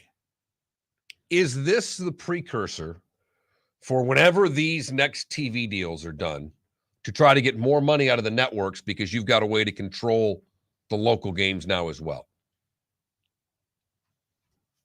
And I haven't even counted the Thursday Amazon money either, which is like $1.5 billion. Right. So they're getting about $13.5 billion from all the services, and they feel as if they need to charge you $4.99 and $9.99 or whatever the hell they're charging. David, it's stealing the line, so I want to give Andrew Marchand a little bit of credit here. In the Post story, he says the league renowned for selling the same games over and over again has pretty much done it again. I mean, I got to admit, this looks redundant to me. It seems redundant. It is redundant because other than Amazon, all you really need is Red Zone. Well, that's not true. No, no, Felipe, that's 100% completely wrong. If you like to watch just the scoring and you play fantasy football, you're right. That's a good point. But if I'm a fan of a team, I don't give a rat's ass about what happens in a Colts-Jags game. All I want to watch is my team. And if you don't care that much about the Dolphins, that's your personal preference. But most of the football fans, and I was Friday at Westhoff's thing with diehard Steeler fan, diehard Jet fan, diehard Charger fan, they don't care about the red zone. On Sunday at 1 or Sunday at 4, they want to watch their team. They watch all of their team's preseason games. They read everything they can about their team. Most people are very myopic in the teams that they like. Fantasy guy needs the red zone. Diehard fan of team doesn't watch the red zone. They watch their team play. Now, it's guesstimated, that 60% of NFL fans play fantasy football. That the majority of people who consider themselves NFL fans are playing fantasy football. So once again, apparently you get access to every preseason game with this NFL Plus, right? So you could be living in Southwest Florida and you could be a Broncos fan and see Broncos preseason. Yes. And I will say that seems like something that you can't get Not live. NFL Network shows every preseason game, Right. but they don't show every preseason game live. And I mean, you and I both, I think we Right. probably all know people that are watching and taping 3:00 on Tuesday and the NFL Network, so I can go home from work and watch my preseason game. But if you think about it, then they're going to give you live local, and we're assuming local means just that. So you'd have to be in the Tampa Bay area, the Miami area, and those of us here in the Southwest Florida, we would not qualify. But primetime regular season, well, obviously that's available elsewhere. It's not like any of these games are not available. And postseason games, well, of course, every postseason game is available also. And local and national audio. So now, usually national audio, it's very few markets in the country, I would argue, that there's not national audio. But you could argue this is giving you preseason football, no matter where you are, that you can't get right now, and local and national audio for every game. And say you want to listen to the Broncos audio, right? And you're living in Florida, you can listen to the Broncos audio. So, okay, I mean, is that enough? Not for me. But they obviously have done their. I mean, these guys don't make too many bad business decisions. No, I understand that. They haven't had a new Coke. No, I get it. But this is overly redundant to me. The two things that I would say is if you're a diehard NFL fan and you buy this, do you then not need Amazon Prime? Do you then not need ESPN? Because now I can watch Thursday Night Football and Monday. According to this, Right. I can watch all of their primetime games for $4.99 a month. Correct. That, to me, is the question. So if you were keeping the 4-letter network for Monday Night Football, let's say. Right. Now, in theory, you could ditch it. Yep. Save a little bit of money. Miller and Moulton. NFL Plus, it's here. Woohoo! Just what we've all wanted. NFL Plus. Miller and Moulton, Florida Sports Network. Golfers, are you bored of the same old driving range warm-up routine that's not getting you the results that you want on the course? Power up your golf swing by adding resistance bands to your range sessions with the Orange Whip Golf's Power Strap Kit. Featuring band attachments to your feet and hips, Power Strap resistance training will boost club head speed, increase power, improve flexibility, all with just a few swings. Buy a Power Strap Kit today.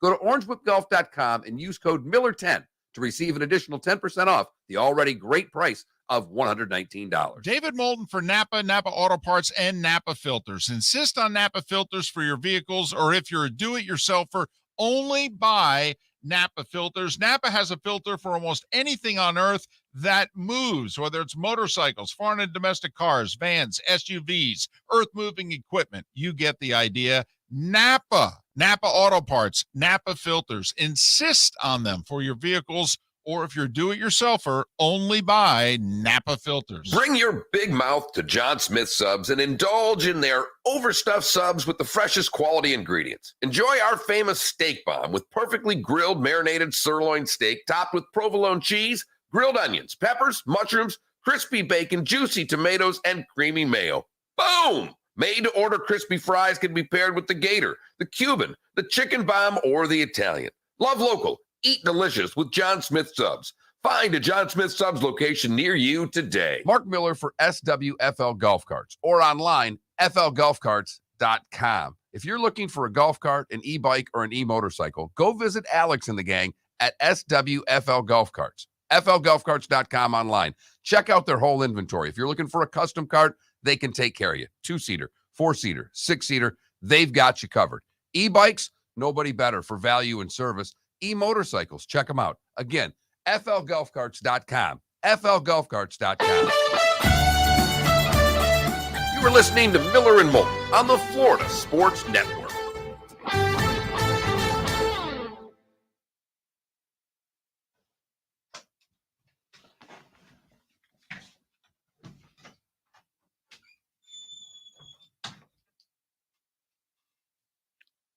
So is it on our site a place to go to click in for the event?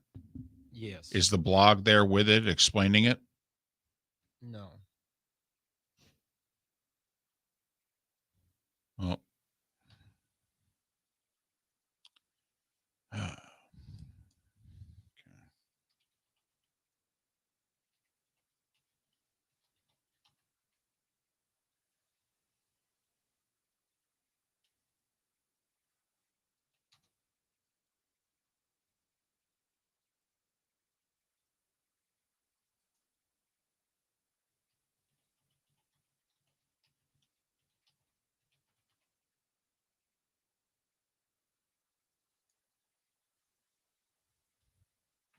okay, I'm looking at it.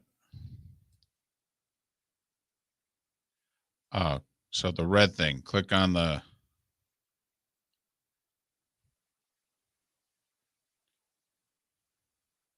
Okay, I go to click on it. It won't let me click on it. Like the link? Yeah. Yeah. I don't know if I can make that a hyperlink. Let me try something. Well, I mean, this.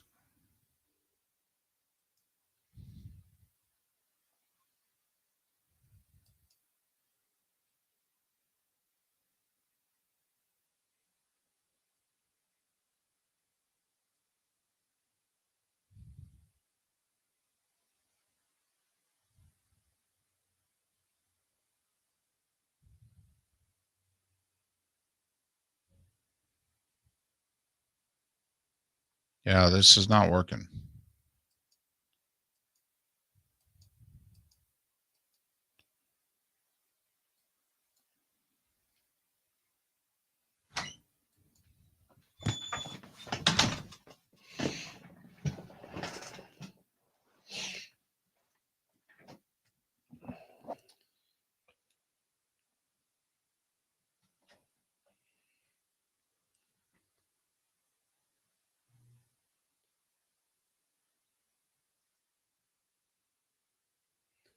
Yeah, I don't know if I buy this. Model says she was thrown out of a supermarket for being too good looking.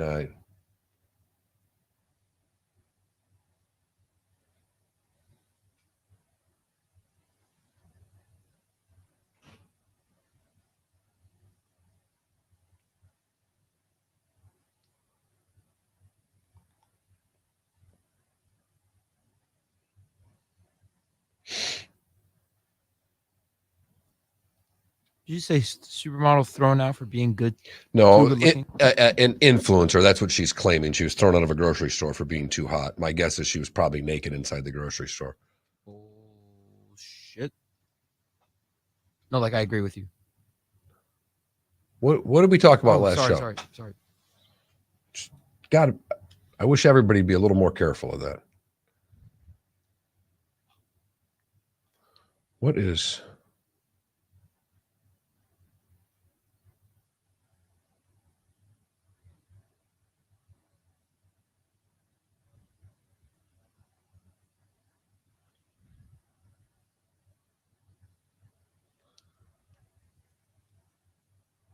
Yeah, so I don't think you can put like a direct hyperlink on the headline, but So you're saying there's no way to put on floridasportsnetwork.com. We can put it in a blog, but he said to put it in a specific spot. like on the headline. Okay. So on the front page, there's no way to put a way to link to this event to sign up. It's not what he's saying. What Jeff told him he could do, he said he can't do. Let's put it into where we've got the guests to the show. Gotcha. It can be put in a blog. I don't know how to do it. Sure, Felipe does. None of us have put any blogs up there. So Jeff's working on it right now. I was gonna try to edit it, but okay. we're coming back in 10 seconds.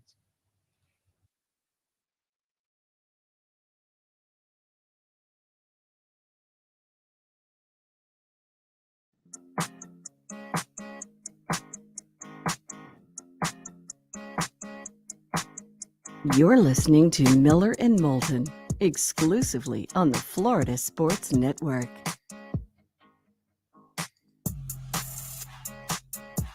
Thanks so much for being with us. Miller and Moulton, Florida Sports Network, floridasportsnetwork.com. On this final Monday of July, magic numbers 33, 38, 45, 33 days till week 0, 38 till week 1 of college, 45 till Bills and Rams at SoFi. Hell, just 10 days away from the Hall of Fame game. Jags and Raiders, for that matter. Miller and Moulton, the Florida Sports Network. Announcement tomorrow. Got a fantasy football announcement tomorrow. You'll want to catch it. We're trying to make you money. Lots of it. It's our public service to you. So our way, once again, thanking you for listening. So join us tomorrow for that. Hell, we'll even have a poll question to honor it. We weren't up for one today. We threw a couple out at each other, and we were like, yeah. And that wasn't until the 8 o'clock hour. Come on, we tried at 7:15. We did. Did we? I'm telling you, I'm hitting my wall right now. I know you are. Had to pick up the wife from the airport last night, or this morning, I should say, at 1:29. Her flight arrived. I say 8 hours ago. Right. 8 hours ago. So you went to bed like 9-ish? 9:30? Somewhere. I mean, I was watching. When was the big inning for the Mets? The 6th. So I watched through the big inning for the Mets and then went to bed, turned the game on in the background. And did you go to bed or did you just kind of doze off? No, I fell asleep. Okay. So the alarm was set for about 20 after 1 and, jumped out of bed there. My poor animals are so confused because the dog goes out when I get up in the morning. So at 1:20 in the morning, the dog's looking at me going, what? Time to go out? What? Let's go out. So I get that thing done, pick up the wife and daughter, get up this morning at 4:30. You know what the dog wants? Wants to go out again. I'm like, dude, you were just out 3 hours ago. Everything should be good right now. No offense. Suck it up, dude. Suck it up. No such luck. So do dogs respond to suck it up, dude? No? Just wondering. Mine never did. Cats will sometimes. Dogs never. Mine never did, I'll tell you that. Hey, first off, since we're both Chastain fans, you have any problem with Denny wrecking him? And he did wreck him. I mean, no, it was coming. Look if Denny would have done that in the playoff, I would have been bothered by it. Right. But if anybody didn't think it was coming, Ross thought it was coming. Ross damn near laughed it off when was interviewed about it. He's like, well, I kind of got him a couple of times, so. And then when asked if it was over, he started laughing, basically to say, it ain't on me. And Denny made it sound like it's not over, by the way, with his response. Right. Well, we're going to continue to race hard and aggressively. When asked if it was over, we're going to continue to race hard and race aggressive. That is right. Saying it's not over in his eyes. Now, it by could the time happen again. Yeah, by the time he got, by the time he got to his plane, was flying and won, he might have thought, hey, it is over. Then he just got DQ'd. So then did it even count? I mean, that's the other thing. It counted. Well, certainly it counted. He took a first Ross. place driver out of a race. He did. Made him 32nd. Yep. Here's the other part of it, though. They just DQ'd a winner. Haven't done this in 62 years. In all seriousness, can you not DQ the next winner who fails post-race inspection? It seems that, NASCAR is very WWE when it comes to No doubt. No doubt. So to use the word precedent in NASCAR in the same sentence is a laughable comment. Right. But they have now set a precedent with the new cars. Correct. That to me is the bigger deal here. Skip the 61 previous years. We're in a brand new era in NASCAR with the car tomorrow here. And I think that they will punish racers similarly if these infractions when they happen. Shouldn't say if, when they happen again. Well, Keselowski had a problem. They did something to the rear of the car. They docked him 100 points. Pretty severe. We had Brad Gillie on the show hour and a half ago from NASCAR channel and PRN Racing. And he said, I really thought that was going to be the message that spread through the garage. But obviously, we assume this was done intentionally. Come on. If you ain't cheating, you ain't trying. We're assuming you get caught with a rules violation in NASCAR, you were doing it intentionally. This wasn't just somebody screwed up here. So it makes you wonder now, if winners fail post-race inspection, is it going to mean damn near an automatic disqualification? Because there have been post-race inspections in the past, like you oftentimes see the drivers, they jump on their car. Well, sometimes it damages the car. I mean, guys have jumped on the hood of their car and they then make the hood bend down, and now all of a sudden they do post-race inspection and the hood's an inch too low. And they go, well, come on, man, take a look at it. I jumped on the damn thing. And NASCAR goes, I don't know what to tell you. It's supposed to be here. It's an inch too low. And if it is an inch too low, in theory, that would help your aerodynamics. They specifically went out of their way to say, hey, we did this because it was issues that affected aerodynamics. And it was the wrap on the front? The front, right on the front of the car. When they took the wrap off, they went, what the heck is this But they doing built here? something on or added to the front of the car, and it was on both the first and second place car, both Joe Gibbs cars, both Toyotas, and they DQ'd both cars. So that's what I'm wondering going forward. I'm like, man. Now, does it have to be this egregious? I will say NASCAR made it sound like, listen, this was really a no-brainer. It sounds like they pulled the wrap off, which is the paint scheme for those that don't know. It sounds like when they pulled that off, they went, what? They went, well, what is this? And it was the exact same thing on both cars. Right. So that's why both cars get DQ'd. So that's what I'm wondering going forward. Now, are we going to have to be paying attention 2 hours post-race and see whether or not guys pass inspection? I've been given this sport a lot of time. I cannot give it 2 hours after the race to find. I don't need to be waking up at 1 a.m. to go, as I'm waiting for my wife at an airport parking lot going, holy crap, they took the race away from Denny Hamlin. Well, here's the deal. You don't have to pay attention for the whole 2 hours, all right? It's just like, oh, okay, Denny Hamlin won the race. And you take a look and you go, 6 o'clock. Then you go, about 8:15, 8:30, I'll check Twitter. Johnny Mack in our Twitch chat room has a funny comment saying that, Ross can say, I just only wreck cheaters now. Hello. Now that would go over. That would continue this rivalry. It would be on. It would remain on. And Ross right now, while that's hysterical, Ross needs to keep his mouth shut, get to the playoff, and just continue to race his tail off. They got 5 more races till the playoff. And I think Ross is like, listen, if you're going to do this again, please, can you just do it in the next 5 races? Because that's the other thing that this opens up. Is this now a new day and age with that sport? And what if what took place yesterday, and not just with Hamlin and Ross, what if somebody that they decide, wow, he took him out? Does NASCAR then come in and go, you're out of here? Well, or they move you to the back of the field. I think you're stretching what happened yesterday into something. I think they're always going to have their form of driver discipline, if you will. What happens on the track stays on the track. Well, they've got to have a way to discipline themselves sometimes, and that's what I think happened yesterday with Hamlin. So, in other words, they're going to allow you to pitch inside. Is what you're darn right. NASCAR still going to allow Bob Gibson to hit guys when they need to be put in line,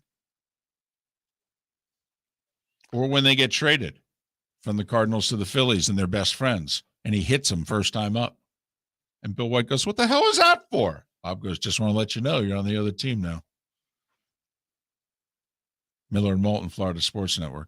Golfers, are you bored of the same old driving range warm-up routine that's not getting you the results that you want on the course? Power up your golf swing by adding resistance bands to your range sessions with the Orange Whip Golf's Power Strap Kit. Featuring band attachments to your feet and hips, Power Strap resistance training will boost club head speed, increase power, improve flexibility, all with just a few swings. Buy a Power Strap Kit today.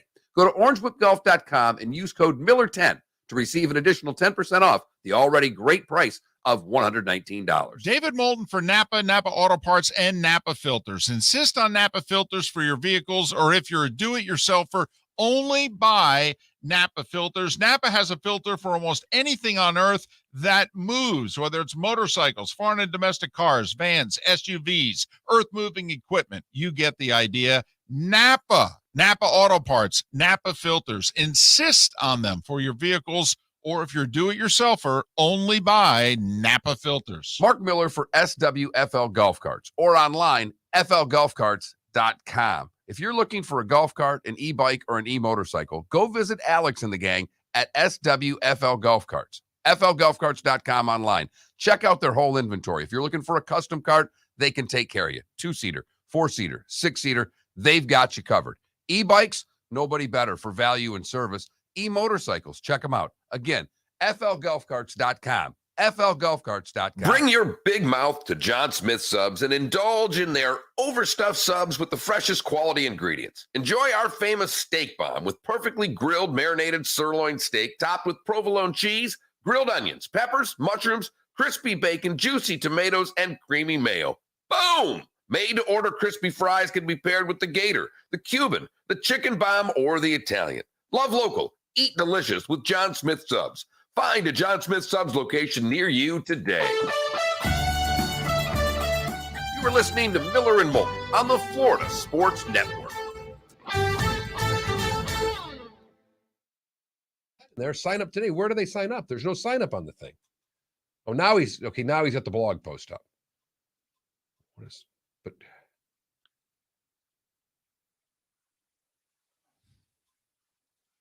where does one sign up for the summit? I still don't see the sign up. So, okay, there it is. Sign up today. Wow, it's a bad sign up.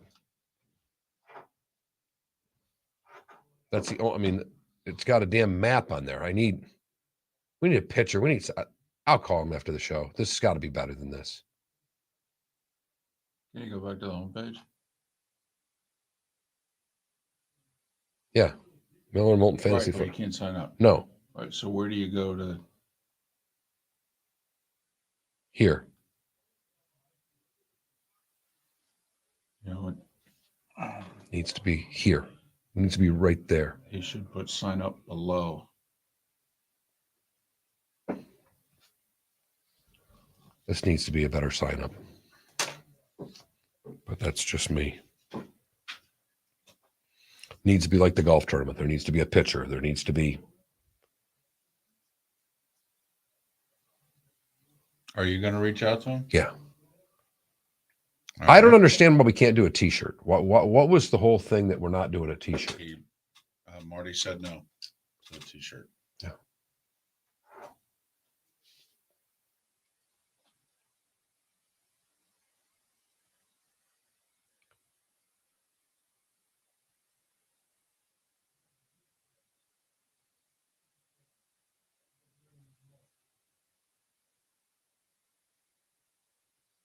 Mark Jackson in studio?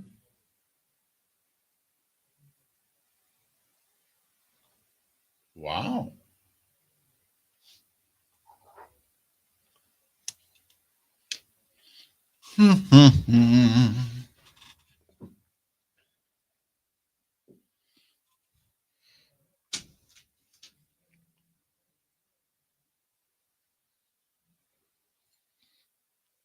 Where was yesterday's NASCAR race? Pocono.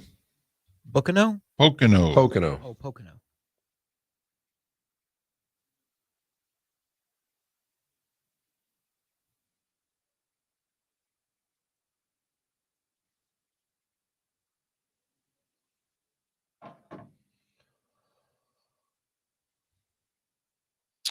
This guy died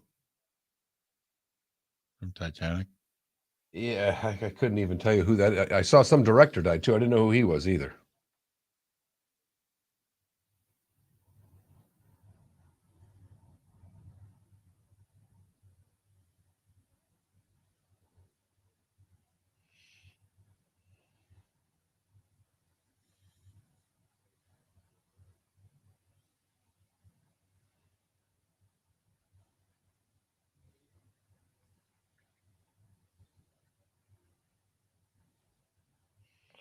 You did pretty well.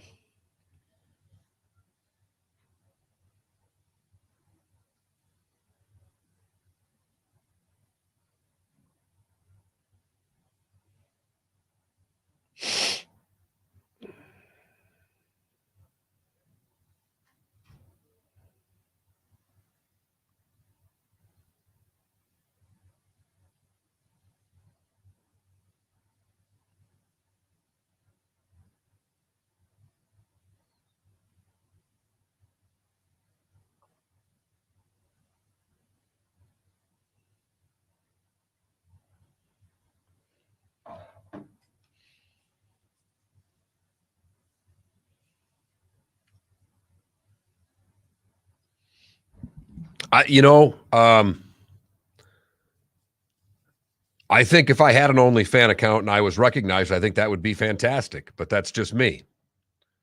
But I'm not doing porn on OnlyFans these days. You would be flattered. I would be. I mean, who wouldn't? I'm flattered when I get recognized anytime. The Chargers fan, I can't remember his name. He was a good dude. He was an ex-police officer, young kid. But he was a fan of the show. 10 seconds.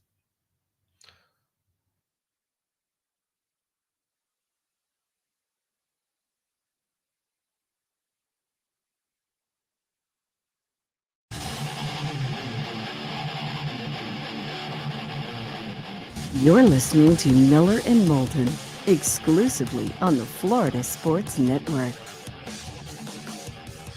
Home stretch of Miller and Moulton on this final Monday in July. Thanks so much for being with us here on the Florida Sports Network. The bonus hour.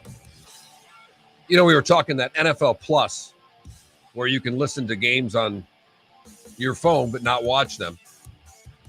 Another way for the NFL to try to squeeze more money out of you. Right. Basically, a couple of quick texters saying, one, if it does not give me all the Patriots games while living in Naples, it is of no use. Someone just asked, is this the beginning of the end of cable services? I think we're already in the midst of that. And someone else is still waiting for that NFL news that lets me dump DirecTV.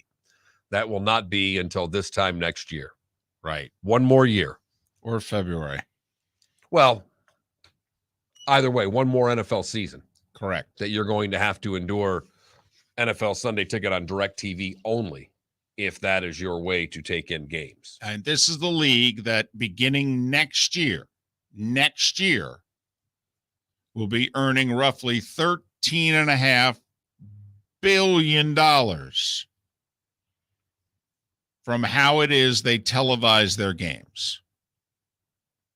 Between Amazon on Thursdays, expected to be Apple TV with Sunday Ticket, and then ABC/ESPN, NBC, CBS, Fox. I'm missing any. This isn't even including probably the few $100 million a year they get from Westwood One to, do the primetime games and the playoffs and the Super Bowl. So, you add in $500 million probably from Westwood One. You're at $14 billion. Sounds about right. It is absolutely astonishing just how big this league is. Friday was also, we talk about the big things that went down Friday with Vince McMahon resigning, the blockbuster hockey trade. Friday, Mark, was also the day that the Packers released their financials.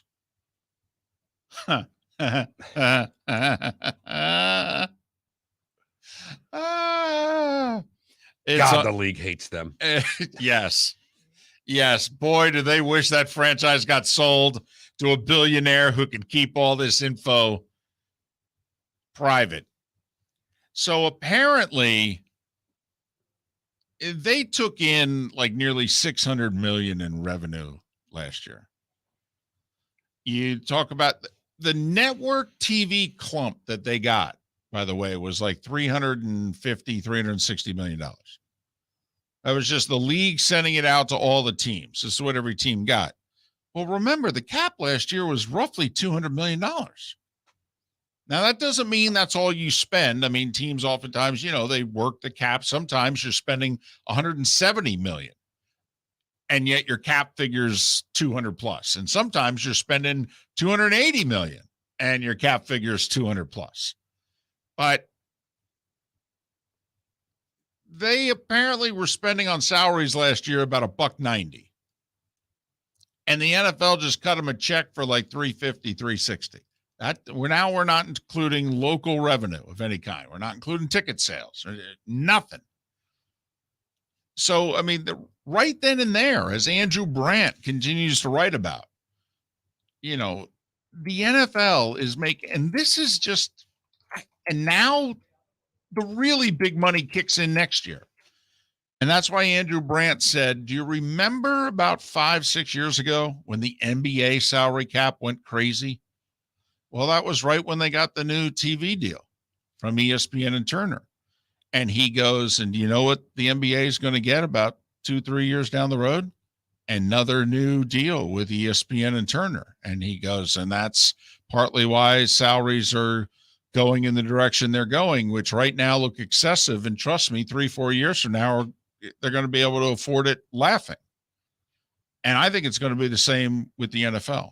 Well, we're already seeing it. I mean, these contracts are already astronomical, and they're just going to keep getting bigger. But in 2 years, the NFL teams are going to be laughing, and they're going to be looking at their number one wide receivers and their diva quarterbacks, and they're going to go, hey, I don't know what to tell you, man. And I know Mahomes will want to renegotiate, but he was just asked about it, and he's like, he laughed at it. When asked about quarterbacks getting paid more, he just kind of left. He's like, I'm set for life. I don't know what to tell you. Yeah. He may have to reset for life. His agent's going to tell him to reset for life in a couple of years. His agent called him up and said, listen, that's a great answer. All right. Everybody eats that up and what have you. Please don't say it again. Okay. Because I'm telling you, in about 3-4 years, we're going to ask for more money when you're like the 12th highest paid quarterback in the league. Time now for... It's time for someone to take back this segment, if for no other reason than to stop David from talking about Meghan and Harry. Here's Mark Miller with Today Was the Day When. Not a lot today. Kind of a boring day, David, but we start in 1902. James Jeffries wins the heavyweight title. This one only in 8 rounds. What? I know. Usually they're 82 rounds. But James Jeffrey repeats as he knocks out Bob Fitzsimmons in the 8th. 1913, Hall of Fame outfielder Max Carey for the Pirates scores 5 runs without recording a hit. Reached first base on an error and 4 walks. They beat the Phillies 12-2. 1940, John Sigmund begins swimming for 89 hours, 46 minutes. He swims from St. Louis to Caruthersville, Missouri in the river, 292 miles. It is regarded as the longest solo swim of all time. Begging the question, why on God's green earth would someone want to do that? Yeah, really. I mean, trying to stay alive is one thing. 1946, this duo got together on stage for the first time. Dean Martin and Jerry Lewis. I'd hear it go pretty well for him. Well, it did. They broke up, though. Probably shouldn't have. 64, the Beatles' album A Hard Day's Night goes number 1, stays there for 14 weeks. 1965, Bob Dylan gets booed because he went electric at the Newport Folk Festival. 1975, David Bowie releases the song Fame. 1978, Pete Rose sets the NL hitting record at 38 consecutive games. Still would have to go a while to keep come. I was going to say almost 3 more full weeks. Rose would go on for another 6 games. He got to 44.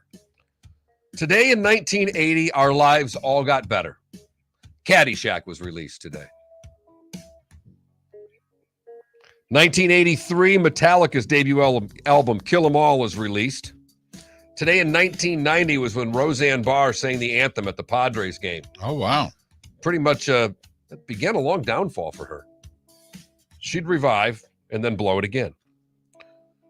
The Olympics opened in Barcelona today in 1992. Sleepless in Seattle opened today in 1993. Lance would win his first of 7 consecutive Tour de France's today in 99. get DQ'd, of course. And he passed all those drug tests. Right. He'd win again in 04 and then get disqualified again.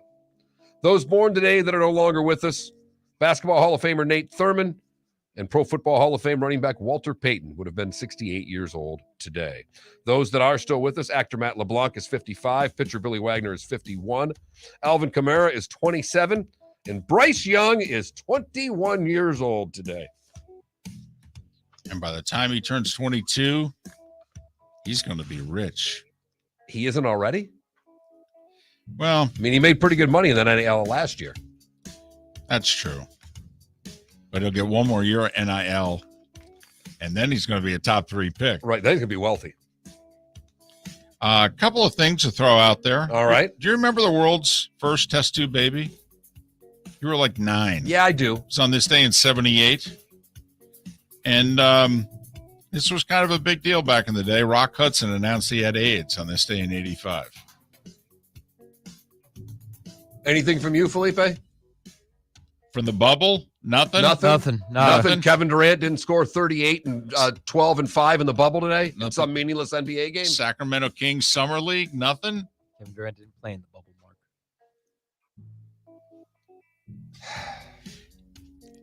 You know, he's losing his sense of humor about us busting his NBA chops over there.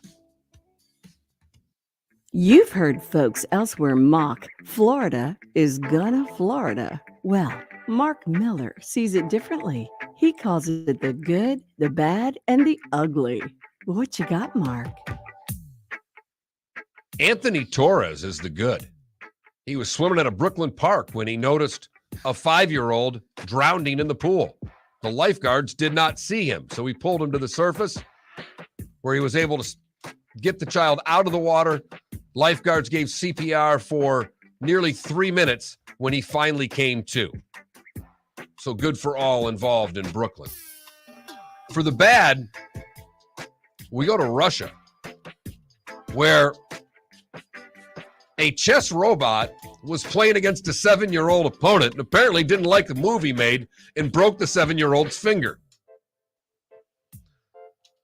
The incident occurred because the child violated safety rules by taking his turn too quickly, says official, and the robot broke his finger. That can't be good, David. No. Almost makes you think the robot was losing. Finally, the ugly. We go to Stuart, Florida, where a 70-year-old woman was stabbed by the bill of a 100-pound sailfish that leapt out of the water and attacked her as her boat companions were trying to reel it onto the boat. The sailfish stabbed the Maryland woman in the groin area. She was taken to the hospital for medical treatment, and it appears she is going to be okay. How about that? Damn. How about fishing? Caught a sailfish. I mean, you know how pumped a boat is when you catch a fish like that? How the adrenaline that's going on and watching someone reel that fish up and the damn thing jumps out of the water and impales you? Damn. That's the good, the bad, and I like that fish fried ugly. On today, the 25th of July. Got a lot of baseball. Got 12 games scheduled. Marlins are in Cincy, the first of 4 against the Reds. Remember, the trade deadline's a week tomorrow, August 2nd. A lot of general managers going to be paying attention this week to how their team does. A good week or bad week could dramatically impact what it is a GM does. Remember, the Braves last year were 6 back of the Mets, and within 48 hours of the deadline went out and got 4 everyday players. And the rest is history. But Rays are in Baltimore also to face the Orioles. Rays coming off losing a series against the Royals. Orioles losing a series against the Yankees. Orioles trying to see if they can make a second half run. Braves are in Philadelphia to face the Phillies. Did you see the news over the weekend? Pete Rose going to be in Philadelphia for a game, right? Is going to be on the field. They're honoring I think it's the 1980 World Series champion Phillies. I mean, maybe it's just honoring all-time Philly greats or what have you, but it's something to do with the Phillies, obviously. and he's gotten permission from the league and what have you, and he can be part of the event and on the field. Now, I know the Reds did something once. Mm-hmm. I don't know if he was on the field or if he was like literally sitting in the first row of the box because Major League Baseball wouldn't let him on the field, and they honored him that way. I thought he was at one Reds event. And I thought he was on the field Okay. at that event, but I cannot speak for 100% certainty, but I know exactly what you're talking about. And the only other time I can remember Rose being on the field was the infamous Jim Gray interview, the 99 World Series between the Braves and the Yankees, in which they honored the all-century team, and he obviously was on it. And walking off, Jim Gray interviewed him for NBC and was basically like, come on, Pete. I mean, just own up to it. I mean, just say it. And Pete, looked at him like, what are you talking about? And Jim's like, come on, Pete. And Jim Gray got a lot of grief for that. And I don't know if you remember later in the World Series, the scene shifts. I thought it was the World Series. Maybe it was during an NLCS, but I thought it was the World Series. But the scene shifts to Yankee Stadium. And I think Chad Curtis was the guy that they wanted to interview. And Jim Gray's ready to interview him, and he asks him the first question. And Chad Curtis says, yeah, basically, Jim, I didn't listen to a word you had to say. I just agreed to do this so I could tell you that you were completely out of line in what you did to Pete Rose, and we won't be talking to you for the rest of the World Series. And he walked off. But I think, I know Rose was on the field to be honored there in 99. Look, every time something happens where they let Pete on the field, I'm stunned, to say the very least. But looking back on it, if he would have done what Jim asked, would we be in the spot we're in right now? I think he'd be in the Hall of Fame. I do. Maybe not. I mean, for as arrogant as Pete has been about it, goodness knows baseball's been equally as arrogant back. But usually time heals, all wounds, but not in this instance. Not this one. Remember, Manfred, in his first year on the job, he took up Pete's appeal, met with him, talked to him, the whole deal, and said, nope, you're banned for life. That was 7 years ago. So Pete's what, 80, 81, something like that? And he's never getting in while he's alive. No. If he gets in, it'll be posthumously. No, I mean, Buck O'Neil just got in. He's been dead 15 years. And that's ridiculous. They didn't do that while he was alive. So they sure as hell aren't going to do it for Pete, who they don't like. Right. Although, boy, would Cooperstown be packed if they did. Miller and Moulton. Pat Kerwin on the show tomorrow. Training camps are open. Time to start getting after it. Miller and Moulton. We'll do that tomorrow, 6 a.m. Thanks for listening to the Florida Sports Network. David Moulton for Napa Auto Parts, and Napa Filters. Insist on Napa Filters for your vehicles, or if you're a do-it-yourselfer, only buy Napa Filters. Napa has a filter for almost anything on earth that